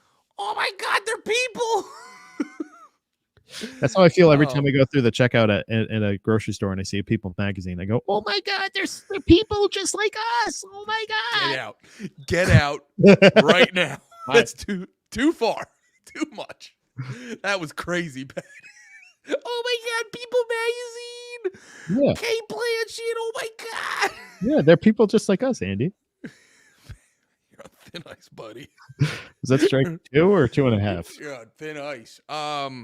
Bases loaded. No, I think this is a big thing I learned with a lot of this shit. Because I was so focused on this is like a big thing I'm going through now. It's like I was so hyper focused on like gotta make it. It's like I never established my baseline of all my, what am I trying to say? I was always so hyper focused on like these are the things I want to make it in. I feel like I never took the time to really establish me, if that makes any sense. Yeah, you know what I mean? And it's like that's how a lot of times there would be some times where thankfully I can go back and I can go, like, there'll be podcasts where I just probably sucked, but it's like I can go back and be happy that like, oh, I never did a TikTok dance, or right. I never did shit like that. But there were definitely times where I've considered things that I should have just like, dude, let's not worry about that. You know what you're good at. You know what you like to do. You got into this because you got obsessed with O&A and you want to talk into a microphone a couple hours every day, and then at night call things gay on a stage in front of strangers. You know what I mean? It's like, is that too much to ask for? And a lot of these forces outside of you kind of help you lose the narrative. And I think that's what happens to a lot of people because, it's like you get promised this whole thing of like the fucking mountain, and then sometimes you have to realize you're like, I don't know if you're gonna like it up there on the mountain. Sometimes, everyone gets.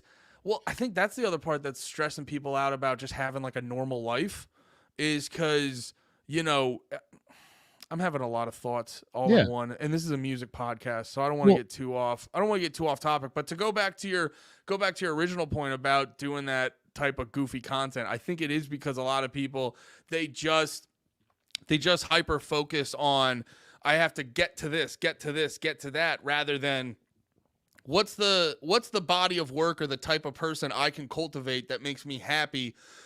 And like at the end of the night when everything's quiet, that voice doesn't creep in and go, you're a fucking fraud. Right. That's the thing is I think the people that do that and are very successful at it like it. I think there are people that enjoy it or at least like that kind of busy work or something like But I that. Where think we the don't. but I think, sorry to cut you off, but I think the average person looks at that and they don't realize that they're not gonna fucking like that. That's what I'm saying. Is like it's the same idea, but it's the same thing that we're kind of taught with like stand up or comedy in general of like MSG, go fucking, you can sell out arenas and go play fucking stadiums, and it's like, yeah, that's cool. That'd be cool. Like, but it's also like I don't want that kind of pressure. That's a lot of fucking pressure to go out in front of like stadiums and arenas. Like, I want to enjoy it, and I also want to still be able like. So my kind of thing is like, so where you're talking about a lot of these people aren't doing the work on finding out like what they really want, what they actually want out of all of this, like what they actually love and what they should pursue, because that's the thing is hobbies can become your profession or your career or your retirement plan or whatever it is, but you got to be doing what you actually really love. And if you think that you're going to gain that by doing, like, I found out that I don't think I'm going to get to that level of celebrity because I don't like doing that busy work or that kind of work of like self-promotion and do the trend and follow the thing. I know that I can carve my own path, but that's the thing is where you're saying a lot of these people are working on putting out that stuff instead of finding out what they want. I've been finding out who I am. Unfortunately, nobody else knows who I am, but I know who I am. So when I do actually expose myself to a group of kids, you'll get arrested. When I go back to Busch Gardens and I go to the playground and I go, look, look, I found myself. they go, please, we ask you not to be here anymore. But no, like I just know, I know that like when somebody approaches me with something, if somebody goes, Pat, we got this great opportunity. If you want to, do you want to be in this reality show where you live in a house? I go, no, I do not want to do that. I don't care what it'll do for my career. I don't care anything. I know that I will never, ever be on a Big Brother, on a fucking reality, whatever, or whatever it is, like that thing where they follow you in camera. Like I'm not willing to give that much of myself. Can I do a slight stardom? Can I do a slight asterisk on that? I agree in theory, but I would if someone was like, Andy, do you want to be on this reality show? I would do it purely out of curiosity.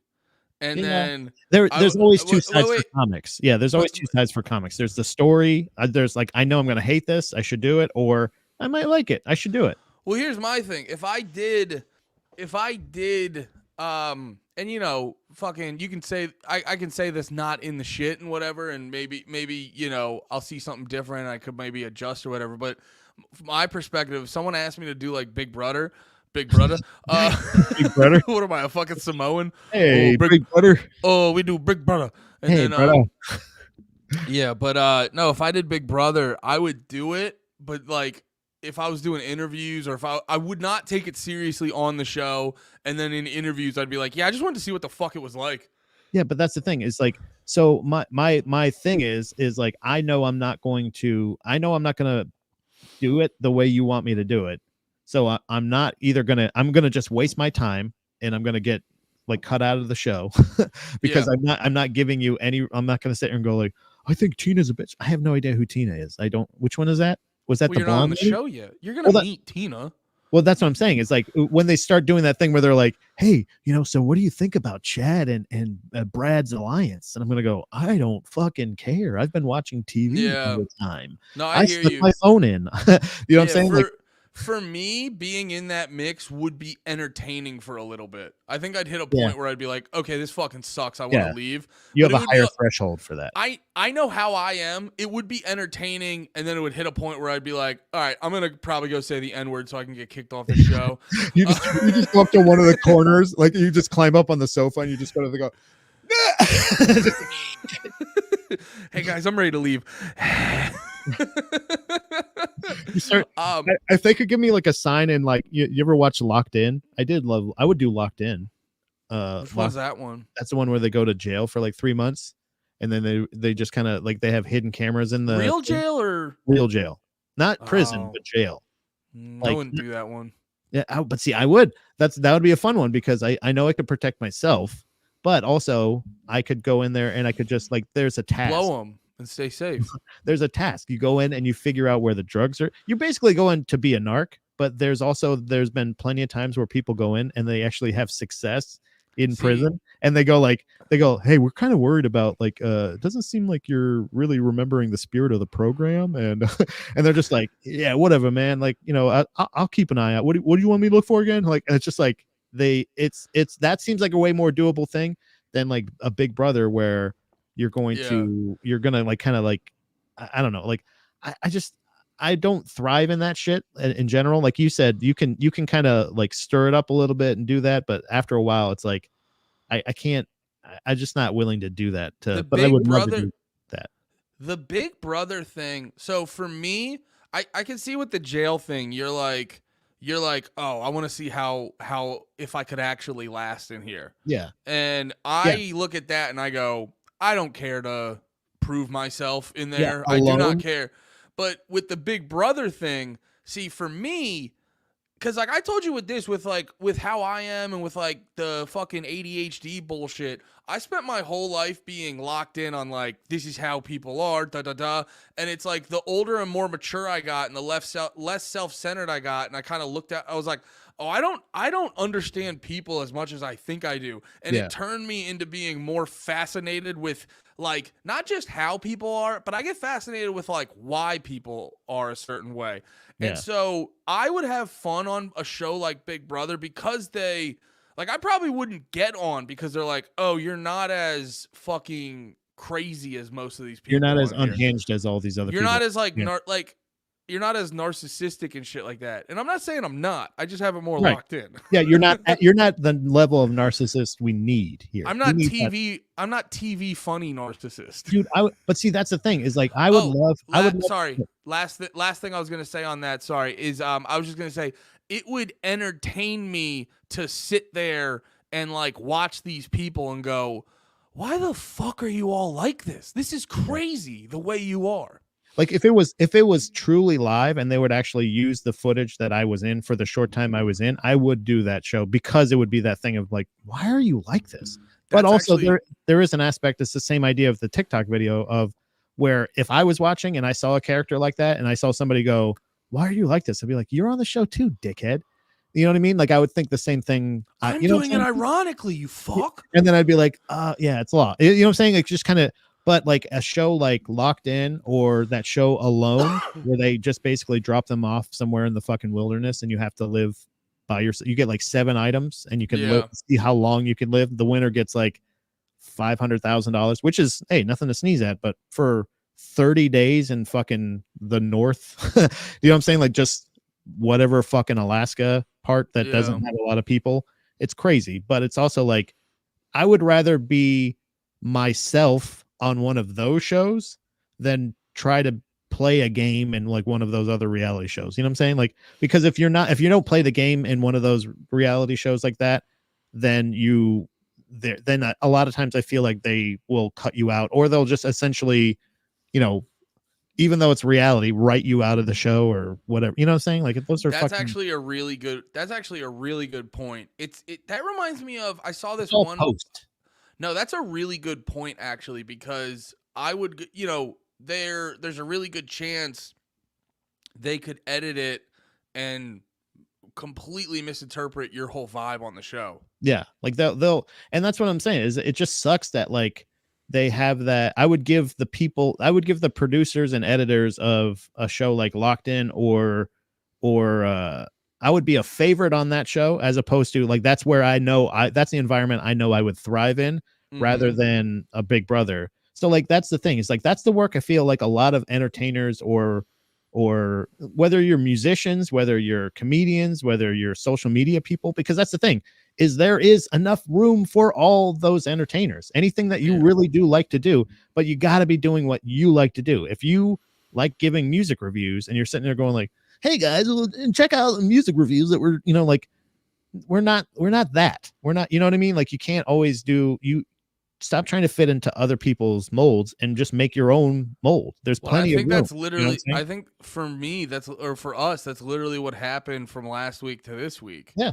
Is I posted all the because I like talking about music, but just seeing the whole channel of all those reaction clips, I was like, I don't like how this looks or feels. Seems And then overwhelming, right? and then we were able to. I was happy we were able to in a week sort of figure out the right way for us to do it. And I thought, and comparatively with the views, I thought the views were for week one satisfactory, and it was kind of a signal to be like, yes, I think you guys figured out. Because I was always like, I was like, I like the reaction thing in theory, but I hate how it would always look the way I did it, and it never. I kept kind of like plowing through it until I figured it out. I guess this week the right way I would like to do it, but I would always feel like there's just something off. There's just something off, and yeah, it's good to finally figure it out. But that's like the key. I think it's the difference between. And it's easy to get mixed up with this in like the entertainment type shit, but it's the difference between just like, oh, I'm gonna do stuff to grow and get bigger, which is important, you know. That's how you make money and stuff, and you have to make at least some money to make this sustainable in any long-term way. But it's like the difference between I'm gonna just make something good and then try to figure out how to get that bigger so I can make some money, rather than I'm gonna try to get big and make some money. What should I do? You know, Right. and then Yeah. that's when you lean into more. You find out what the current trend is, and you start doing fucking insane psychopathic TikToks. That's like panties in the mouth is a great example of essentially of like the superpowers colliding, essentially where three guys that know how to be funny and know you're not thinking Just about like a racist Captain America, or no, Captain Planet. yeah yeah you put all your rings together, yeah. And Homophobia, racism, alcoholism, substance abuse. if we combine our clanhood, our noose, our No. powers combined, we make 3 retards. but like it's that's a show that you guys you're not overthinking like the content, and it's showed by the success of the show. Like it's the same idea of like any show individually that I think any one of you guys have done has not been as successful as the one that you guys do together. So it's the same idea of like saying like knowing your strengths and kind of going into like what would you love effortlessly. And that's the thing. What would you do for free? What would you want to do for free? What are the jokes you would tell for free? Like, because that's the thing is once you start bringing in all these other people's standards into your art making, then you're really diminishing your perspective of your art. So then you're making your art for somebody else as opposed to making your art for yourself.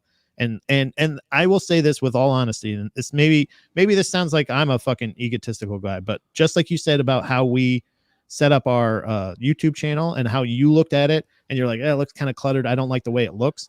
That's exactly how you should be doing that shit. If you're putting out shit that you're like, I wouldn't watch this because, or you know how a lot of people say like, oh, I can't watch myself on this, or I can't listen to this, or like, I'm not sitting here like loving my own shit, but sometimes when I'm editing, if it's a good enough conversation, I will kind of get lost in it sometimes. Like if I'm editing a show, dude, any show that I produce, I produce Proper Ebonics. We do this show together. I don't really help with the production too much, but you know, like at least notes and stuff. But any shows that I'm involved with, sometimes I will kind of like check to see how's the volume sound in the car. And I'll just kind of get like, I'll start listening to it a little bit. I'm not sitting there going like, ha, ha, ha, ha, ha. But I'm like, I'm entertained by what we're talking about. I like the conversations we have. I like the topics we covered. So it's one of those things. If you're not a fan of the shit that you're doing, then why are you doing that? Dude, who are you doing it for? I was laughing. I was listening to the show in my car to see how the sound sounded, like the volumes and stuff. And then I was like listening for a little bit and I got caught up in it. And I wasn't doing this consciously, but I was like enjoying the conversation because I was subconsciously thinking, I was like, these guys get it. And I was like, it's you. Right. That's what I'm saying. It's like, oh, I like this guy's take. Oh, that's me. That's my take. But there was a thing about it where I was like, it made me happy with our content because I was like, good, because everyone else is just talking about bullshit. and which is funny considering the content of this week is a bye week, guys. Sometimes the podcast gets a bye week. We talked about merch. We talked about content making. We talked about artistry. This is we did our music stream already. And we did really well at it. You should listen to it. Should we call it that? Just when we don't have like a lot of a bye week. Yeah, we should call it a bye week. That's so funny. Yeah, really, we only had that one clip of the guns with Twista, and we both really enjoyed it a lot. That kind of filled up a lot of our week. Yeah. It's also a holiday too, man. Like it's a holiday week and we're fucking laid back, full of not a big news week this week. No, but I was just joking. But no, that's what makes me happy about when we actually do have topics. Yeah. Because I was like, well, I was laughing. I posted the clip of us talking about well, not to get deep into like fucking mentally ill people on YouTube. But no, it just always makes me it reminded me of like when we were interviewing Tyler, Ty. When we were interviewing Tyler and he was talking about like, he's like, oh, I liked your guys' shit because you guys were right. And then you see some of these comments that you're like, what are you talking about? And they would listen to Capra and go, oh, so girl knocked loose, which is just factually inaccurate. But then so we posted the clip talking about the Spotify revenue thing. And this guy comments below and he's like, yeah, cool video, but no one cares about this. And you're like, I mean, maybe on our video because the views sucked, but like, go online. People were fucking talking about it. So it just, I'm always just like, nah, man. I think we should get out of complimenting ourselves too much because I want to punch myself a little bit. But that's the thing is we care about it. Like that's the thing. I don't give a fuck. Like we are here to shout into the void about what we love and what we hate, about things that we love and hate. And then you are the ones that are here to snatch it up and to listen and to either agree or disagree. That's totally fine. That's what this is. But like we want to listen. So if you disagree, we can go, okay, you disagree.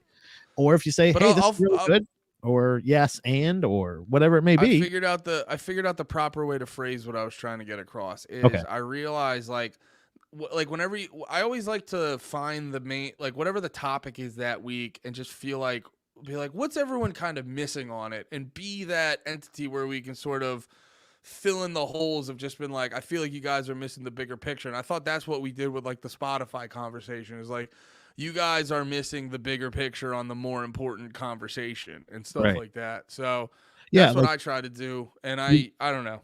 You see what people are arguing about, and then we also go, yeah, but you could also argue about this. Have you thought about this?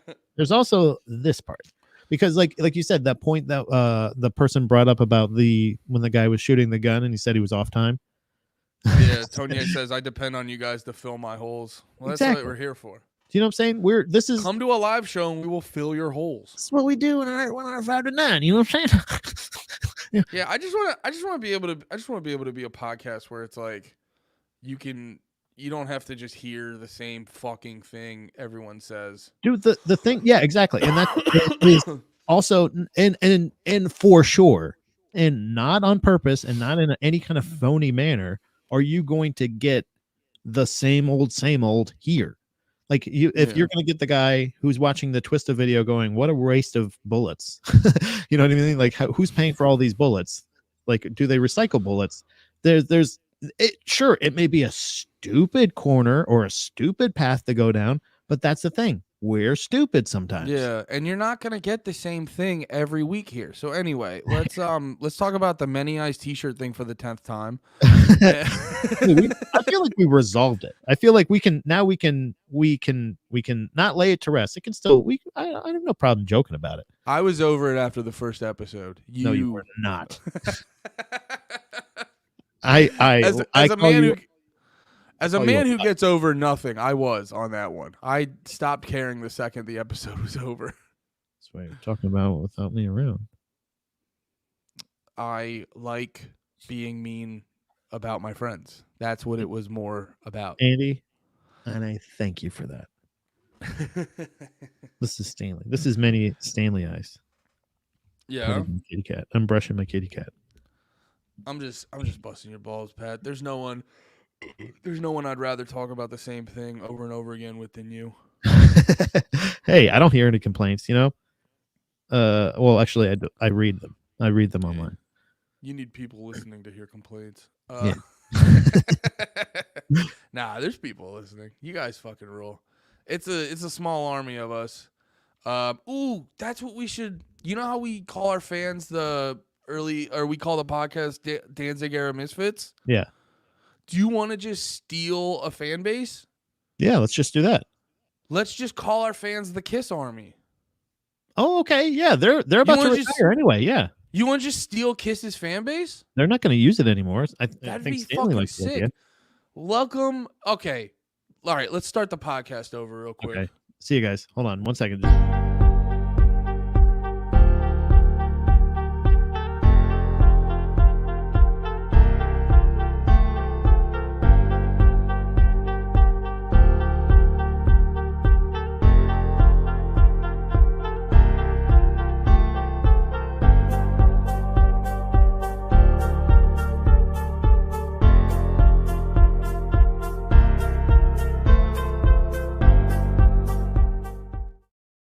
What is good? What is good? Welcome to everyone out there, our fans in the Kiss Army. This is a new episode of Danzig Era Misfits. I am your host.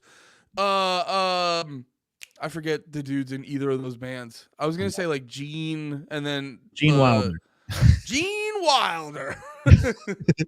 And I who's am the fucking Ace the drug mule. Who's the second Misfits singer? Oh shit. Hold on. Don't say it. It's God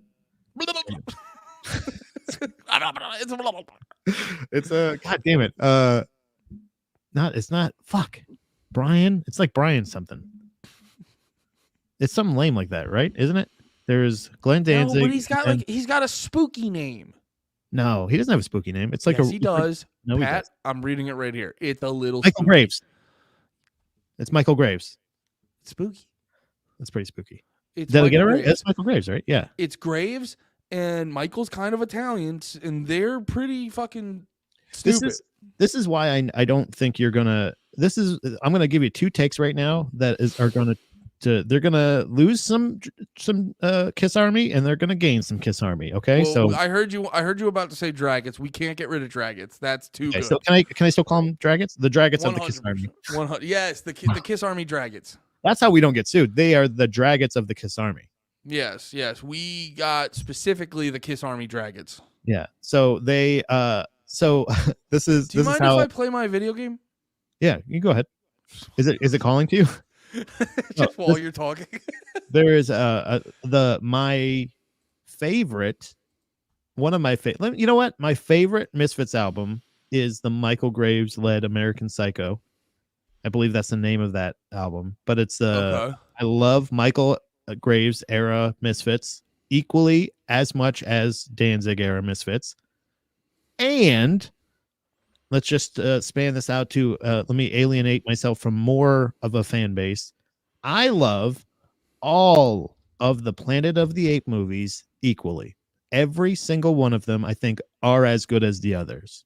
All right, I was on board with you until you said that second thing. That's crazy. Also, Batman Forever, I think, is not ironically, literally the best Batman movie. Which one was that? That's the one with Jim Carrey and Arnold Schwarzenegger. Okay. And that is not a troll. I do not think it's so bad it's good. I think it's so good it is the best. You're too deep into the character. This is crazy. I love Christian Bale. Yeah, he's really good. It's a good movie, but it's not a good Batman movie. You're too deep into the character, dude. This is not a troll. These are three hot takes. You know my service dog take. I don't do this for fun. I do this because this is the way my brain works, Andy. I'm sorry. I'm sorry that I'm this way, but I am. No, dude, you're fucking Joaquin in the middle of Dark Knight Rises. Or no, Batman.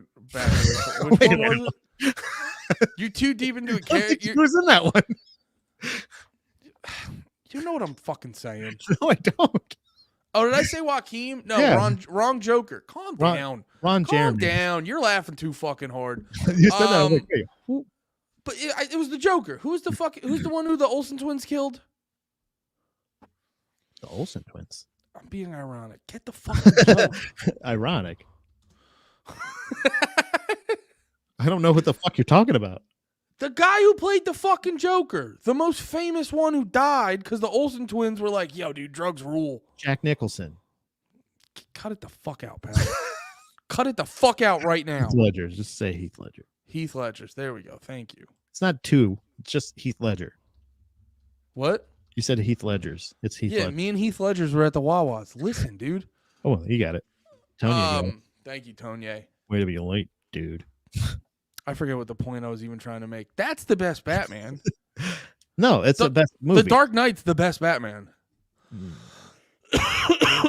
Oh, that's what I was gonna say. So Heath Ledger, the reason he died is because he got too deep into the character. Oh yeah, and it fucking drove him crazy. And that's what you're doing, Pat. You're right before the Olsen twins are gonna kill you with prescription drugs. You're too deep into the character. I have some pills that girl from Small Wonder gave me. Is that the same thing? What? Never mind. That's a bad reference. I forgot that he died. I forgot that they were in the hotel room. I forgot about that detail. Yeah. Well. And for legal reasons, they didn't actually kill him. But it's a legend. Pat, please do the face with me. But I will agree with you on the Misfits thing. People really turn into the Danzig versus Michael Graves era into way too big of a fucking debate. It's like, now here's my thing. I prefer Danzig just because I like his crooner voice a little bit more. Yeah. But like, and I'm not as deep into the Michael Graves Misfits as the Danzig era Misfits, but there's a million Michael Graves songs that are fucking great. The dude had a great voice. It was the same fucking band, basically. Yeah. It's the same, and almost like the recording sounds so much like cool. It sounds like metaler. You know what I'm saying? Like it's like a little bit like the older Misfits recordings are. So we were talking about that with the Bleeding Through songs, like the older version of it not sounding as great as this new recording of these same songs. Pretty much played the same way. Not a lot changed. Excuse me, real quick. Go Birds. Yeah, actually go Birds and go. Yeah, actually go Bills. Doo-Doo Daddy TV. I get why you're I get why that's your name. That's a Doo-Doo Daddy take. Hey, go Birds. Go Birds. Just a quick asterisk on what we're all saying right now. Doo-Doo Daddy TV is one of the funnest things to say. So I'm probably going to subscribe to your channel if you don't mind. We will be stealing your name. Do you do content? Do you do content, Daddy? Or there's a new episode of Drag the Doo-Doo Daddy TV Lake. Yeah. Thanks everybody of the Doo-Doo Daddy fan base, Kiss Army, Danzig era, Dragons. No, I think there's something to be said about like it's not better or worse, or if they're still calling themselves the Misfits, then I love all of the Misfits albums equally. And I think that until they can re-record, well, not albums. You don't have a favorite? The eras, I guess, equal. No, I don't like. I think they're both good in different ways. Like they're different singers. You know what I'm saying? Like you can't say it's if you're still saying you're the Misfits. Now I will say this: I do not like the new singer of Gwar compared to the old singer of Gwar. I do not. A lady? It's a dude. No, is it a lady now? I'm asking. No, it was a. You're it was a a Gwar fan. No, it was a big fat guy. But they did bring back Sly Menstra. Their new singer's not a lady. Are you asking me again? I didn't feel like you answered it properly. No, it's a big fat guy is what I said. And I also said they did bring Sly Menstra back as a character who is somebody that comes out as somebody. So maybe that's where you've seen maybe press of her. Didn't a lady do the lead vocals for a little bit after he died though?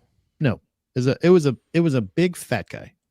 It still is a big fat guy. Pat, as the guy who listens to Gwar less than you, I'm gonna have to push back hard on this. These are the things that I say when we were having these arguments and I say stuff and I feel like you don't hear me. This is what I'm referring. Can I explain? Okay, I get the misunderstanding you're having. Can I explain what's going on? Yeah.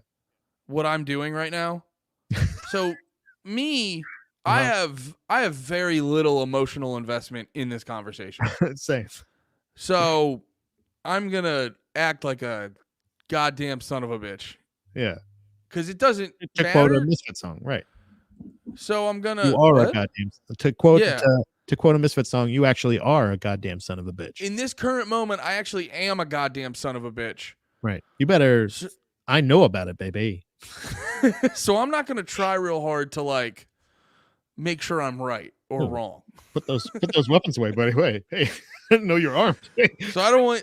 So let's be very clear. I'm not gaslighting you. I'm just being pretty fast and loose with my integrity. You're being a rascal. You're not gaslighting. You're rascalizing. No, I'm rascalighting. Rascalizing. Pat, you just got rascalighted. Great form. We both have really good form.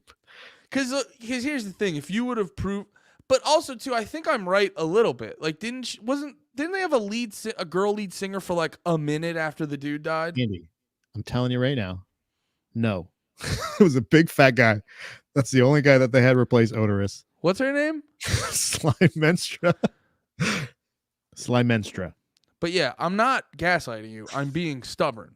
You get the difference, right? Yes. That's what I'm saying. Is like that's what I try to point out to you. Is I only have so much of patience for a stubborn piece of shit like you. Well, that's not true at all. No, You'll and never leave sometimes I me, want and I to know take- this. Take It's a why I act this way. I know want you'll to never take- leave. weapons out, and I want to use them on you. Yes. Okay. What was the lady's name? What was her name? I think you're afraid of the truth. That's what I think's happening. I'm afraid of repeating myself. I'm afraid of finding myself in a Volvatron. yeah, that was their name. Look. Wikipedia. Damn, Pat, you're about to look like a piece of shit. Don't look at me. I'm waiting. Wikipedia. I can't read. Volvatron. Vocals. 2014. Does it say lead vocals? Yeah, dude, vocalists. What- Vocals. What years was Dave Brocky active? Till 2014? Died 2014? Died 2014. Right. And what did I say? They brought back the character. I was the wrong character, but it was a big fat guy as the lead singer. No. I'm saying No. no, Pat. It's like we just laid it out right there. He died, and then Volvatron vibed out for a minute, and then they probably got the fat guy. Death of Dave Brocky, 2014 to present. Stop. You're not reading it. You're not reading it to prove me wrong, you jerk. I just read it. It just said No, I was laughing at the fact that it said that his death is from 2014 to now. It's like it's still happening. Wait, let's read through the Wikipedia real quick, then we can settle this. You just took it down. I thought I was gonna be wrong, so I wanted to take it down. You fucking dickhead. On March 23rd, Dave Brocky, age 50, was found dead by a roommate in his Virginia apartment. Cause of death was later confirmed to be a heroin overdose. Brocky's death left the band without any of its founding members. The surviving members of Gwar and the Slave Pit released a video. Charity fund, their first goal of the foundation, construct a memorial. Mike Bishop of the Beefcake Mighty rejoined the band as vocalist for their first performance without Brocky. Oh no. At the fifth Gwarbecue at Haddon Lake. All right, what's his name? Mike Bishop? By the way, hey, can I tell you right now? Look, hey, Andy. Let's see if go he's back to, big. just go back to us real quick. Go back to us. Yeah. Bring us up big. See this picture right here? This was What? drawn by that guy you're referring to, dickhead. Yeah? This was Beefcake the Mighty. I've met the gentleman. Oh no. So please Oh go no, on. Pat. Oh no, Pat. I got bad news. What? I got real bad news. I just looked up a picture of this guy. Uh-huh. Oh God, Pat. Oh God. Wait, where is it? Pat, he's big and fat. Oh no. I know. He's a very nice guy, actually, too. What? I think if this is the correct man I'm referring to, I believe he has a cool Pee Wee Herman tattoo. That's sick. I don't know if it's the All same right. guy or not. The original Beefcake Mighty rejoined the band as vocalist for the first performance. The performance was preceded by a public memorial. Gwar played at the following month's Riot Fest in Chicago and went back on tour in December 2014 with new character Volvatron, played by Kim. They also appeared. So we're both a little right. Yeah. All right. Volvatron, I was not familiar with. I thought they brought back Slymenstra. Maybe that was my confusion, seeing pictures of that. But basically, when Dave Brocky died, I stopped listening to them. The only reason I was holding on to that is because I do remember seeing an article where they were like, yo, Guar's got Guar's replacing the dude with a chick singer for a little bit. Damn, why didn't they just keep her then? Was she not good? Either way. Well, I'll look that up later. But there's I'm a huge like Fat that. guy. I'm a huge fat guy. Dude, don't Just pause let me on that finish. word. I'm a huge Guar fan, and I'm a huge. That's disgusting pig. I'm also a screaming. Homosexual. This is fun. We finish each other's sentences all the time. Cocks. Sandwiches. Big black cocks in your ass. What? No, I'm like I don't care about which lead singer the Misfits is singing, but I also you can't interrupt it. You gotta at least let a pause sit for a little bit. Yeah, you got let a pause. You got menopause. Go on, fucking old pussy. I don't like that. I don't like that kind of talk. Personally, Andy, I don't really like that kind of talk. All right. Okay. Well, when I find my Kublai Khan knife, then I'll feel threatened. Until then, I just feel like you know the rules. No hole, no scaredy cats. I ain't got no box for you to cut there, Slick. So you ain't got no worry over here, cowboy. I don't know why I went that way, but I just don't. I definitely cared about Guar, but I don't give a shit about Misfits. To me, that and in the same argument with all of the Planet of the Apes movies, they're all movies about apes taking over the planet. Like, what are you're going to tell me one is more believable than the other? And you're going to tell me one is a better story than the other? They're all the same story. It's all the same story. They're doing the same story each time. Yeah, but that's not what Pat. That's not what people are getting upset about. They're getting upset about the what's the word? If you're telling me the acting in the original Planet of the Apes movie is better than the Tim Burton one, suck my dick. No, it's not. No, it's not.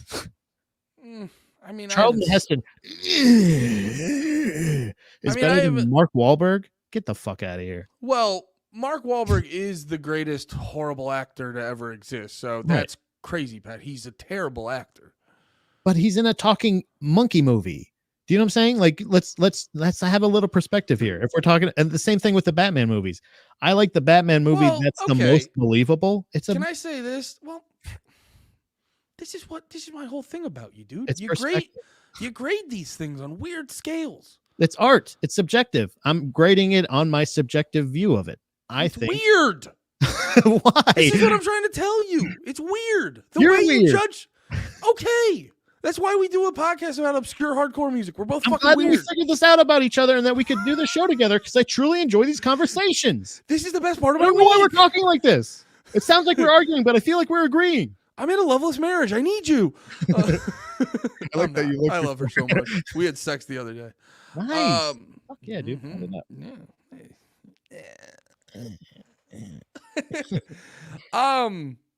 No, dude. Mark Wahlberg sucks at acting. He fucking sucks, but he rules. I want to be best friends with him. I think it's okay he beat up that Asian kid. I love Mark Wahlberg. I just want to say everything personally that he does, I agree with. But it's nothing personal. It's just he sucks. Everything about his personal life rules, but just it's a subjective standpoint. His acting is horrible. Speaking of box cutters, he would have stopped 9/11 if he was on the plane. He probably would have. I would have been there. I gotta say this: I'd rather be on a plane full of Mark Wahlbergs thinking they could stop 9/11 than a bunch of you pussies sitting there going, "There's nothing we can do." That's what I'd rather try and be dead than just sit there like a little bitch and be dead.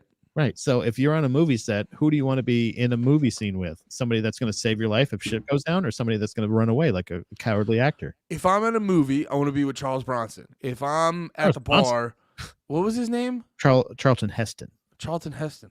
Yeah. I want to be vibing out with Charlton Heston. Now, are we at the bar and, a little Vietnamese kid's getting a little mouthy? Then I want Marky Wahlbergs. Okay. Right. And then we got to go get burgers. We're going to go to Wahlburgers to boom. There you go. Lay low from the cops after we beat up that Asian.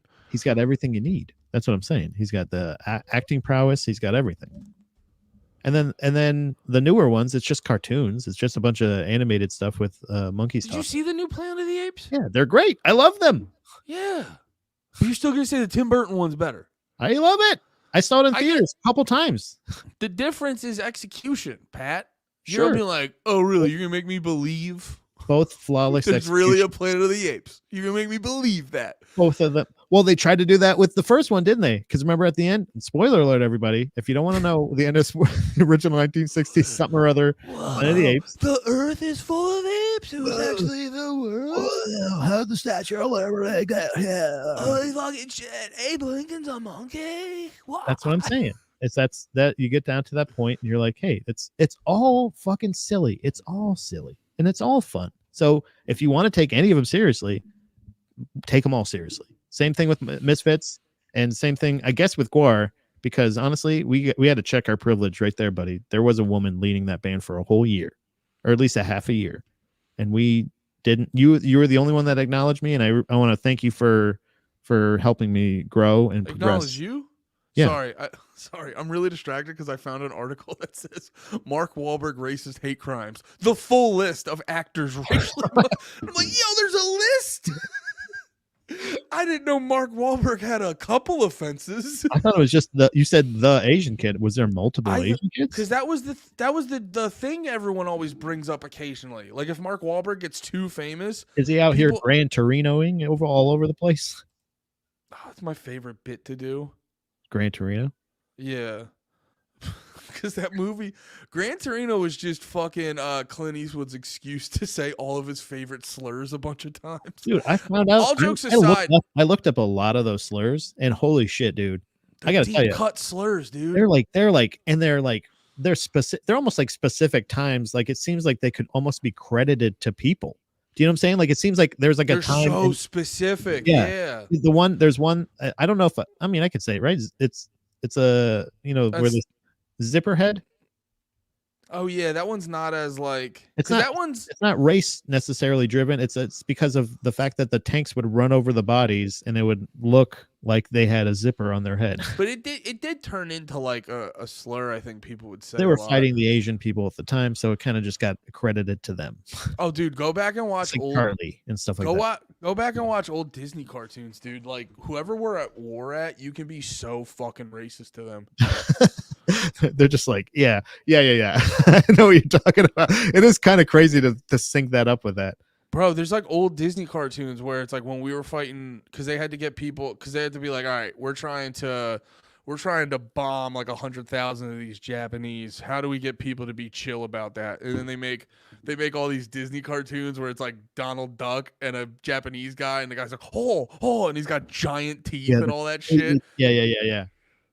Like where it's just like a hat and then teeth sticking out of the hat or whatever. Like it's crazy looking. Like yeah, it's nuts. Oh, here it is. I found it. It said because I guess Mark Wahlberg was like big up in that. Remember that movie Everything Everywhere All at Once? And it had like a bunch of Asian actors in it. Yeah. He handed out an award to that movie. And then everyone on Twitter was like, yo, you remember when he beat up 2 Vietnamese dudes in 88? 80. I mean, come on, 88, dude. Like he was a fucking piece of shit, wasn't he? Why did he? Did they happen to be Vietnamese? Right. Or was it because they were Vietnamese? Was he also knowing that he's from Boston too? That doesn't really, you know what I mean? Here's what it is. What? Because he got in trouble. That's right. He got in trouble for saying the N-word in 86. Oh. And then he got in trouble for saying slant-eyed G-word to two Asian guys, to 2 Vietnamese dudes he beat up in 88. So here's what Marky's doing. This is what Marky's doing. Is he's getting into fights, and now when he's all razzed up, he's getting a little personal and being a jerk. It seems like these words that he's using are words that he's using to hurt. He's trying to hurt them not only physically, Andy, but he's also trying to hurt them emotionally. Yeah, and that's why what he did is fucking chill. I needed to figure out how to defend him, and I did, and that's okay. We're good.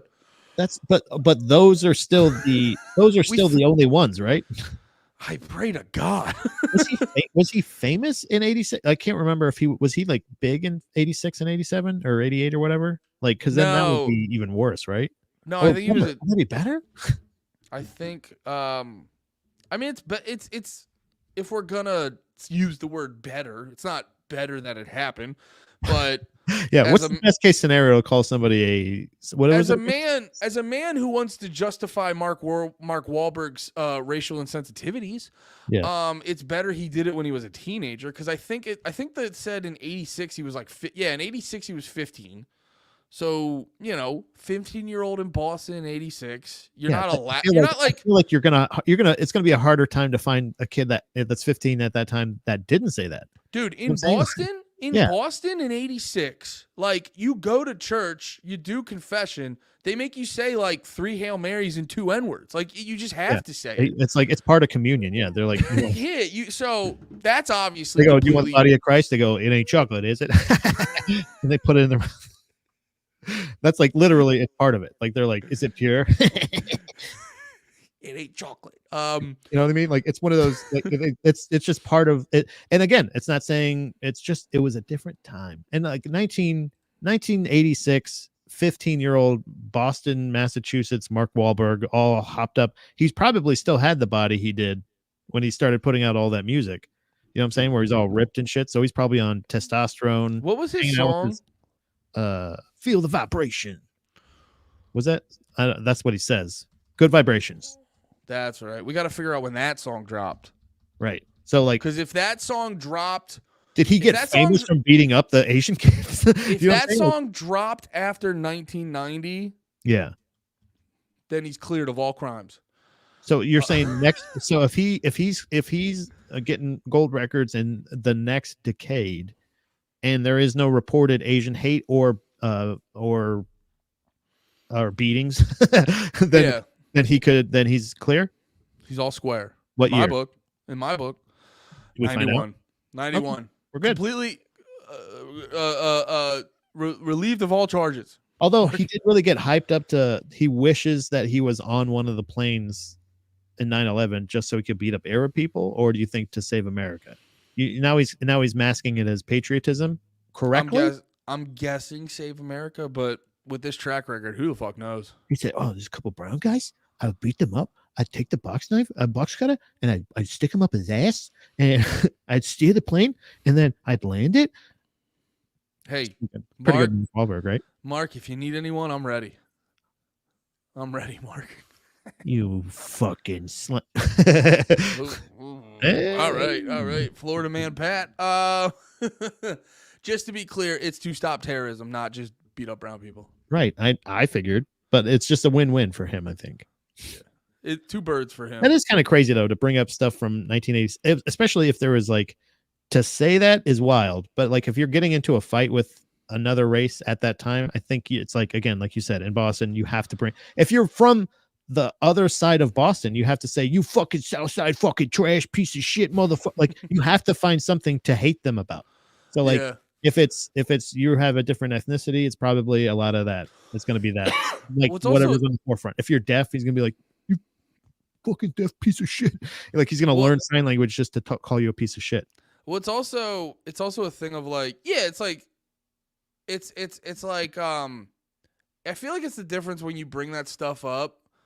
People are like, Mark Wahlberg rules, and you're like, well, actually, this one time when he was a kid. No, obviously, it's not good. Like all jokes aside, it's not good. But there is this thing of like, well, did he stop doing that? Right. Yeah, that's why I don't like him. Did he? Yeah, that's why I thought he fell off. He stopped beating up minorities. That changed. I don't like it. He changed for the worse. But there is a thing of like, okay, well, when he became an adult, how many times did he beat up minorities and yell slurs? It's like, yeah, he stopped doing that. It'd be a thing of like, oh, does he actually? Mark Wahlberg sucks because he does this all the fucking time and no one knows. Right. Like that was the.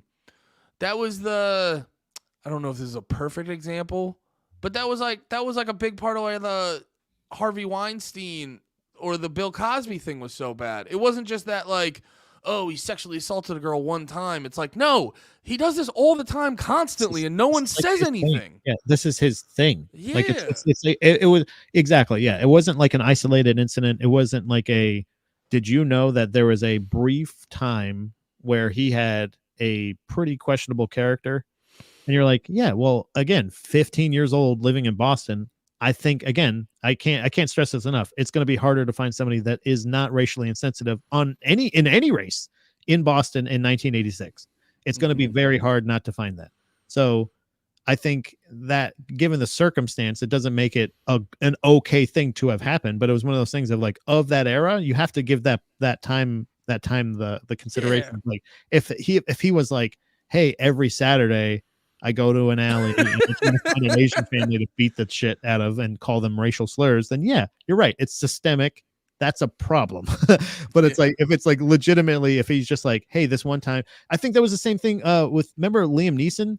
Did you remember that he had a little, dude, that was insane. That was like a wife, if a something like if a black guy killed my wife or something like that. No, I can't he remember what said, it was. so what he said was, I remember the clip. What he said was, Oh, it was like someone like assaulted his sister, and he happened to be a black guy, I think. And then he said, I went out on the street and I went looking for any black guy to beat the shit out of. Luckily, it was Ireland, so there's not a ton. And then he was like, and in his walk, he was like, oh wait, I shouldn't do that. I should just go be with my, like, wasn't it something like he came to the realization? He didn't end up doing it, but he went out with the intention to find a black person to beat up, and he didn't. And then like years later, they were like, hey, why'd you say that? And it was like, he's like, I don't, because my sister was just assaulted, and you know what I mean? Like, I was just being honest about a thing that didn't happen. Like, you know what I mean? Like, it's one of those things of like, I feel like if sharing that thought of saying like, hey man, I really had this intention, I really wanted to do this, but I ended up not doing it. And I really am grateful for the fact that I didn't do it. And I had that time to think, like to say like, to try to make fun of, or like to try to bring them down in the same way as of somebody like an Epstein or a Cosby or something like that. Or who's the other guy? Weinstein. That was the other guy too. The Weinstein guy that was like, hey, if you want a part in this movie, you know what you got to do. You got to fucking suck my little wiener. Yeah. And, you know, I got to jerk off in this plane. You got to watch or something, whatever it is. I will say this about the Liam Neeson thing. It's not great that was his first impulse, but he is also telling you, yeah. It's not a good. That's not okay. The same thing with the Mark Wahlberg thing. I'm not saying that was cool to do. Yeah. I'm just saying that, like, and I will say strategically, don't bring up information like that in a setting where they don't want to understand nuance. right. Yeah. Don't ever offer that information. Dude, he did it at like a press junket. It's like, dude, what are you doing? This is retarded. Wait, you use that to access this? Like, I feel like I don't want to watch this movie now.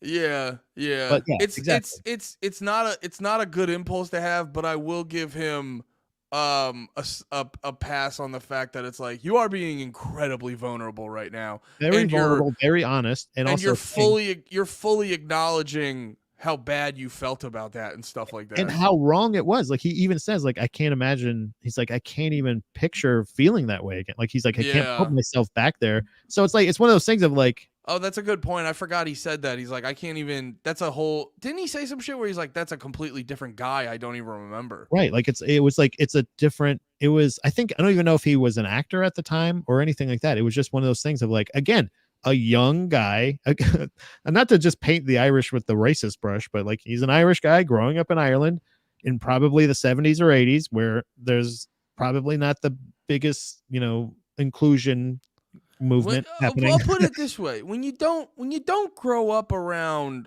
a certain group of people, whatever race you might be, it might be easier for you to disassociate, to in a very binary way have hatred towards that group, or be persuaded to have hatred towards that group wherever you grow up. You know what I mean?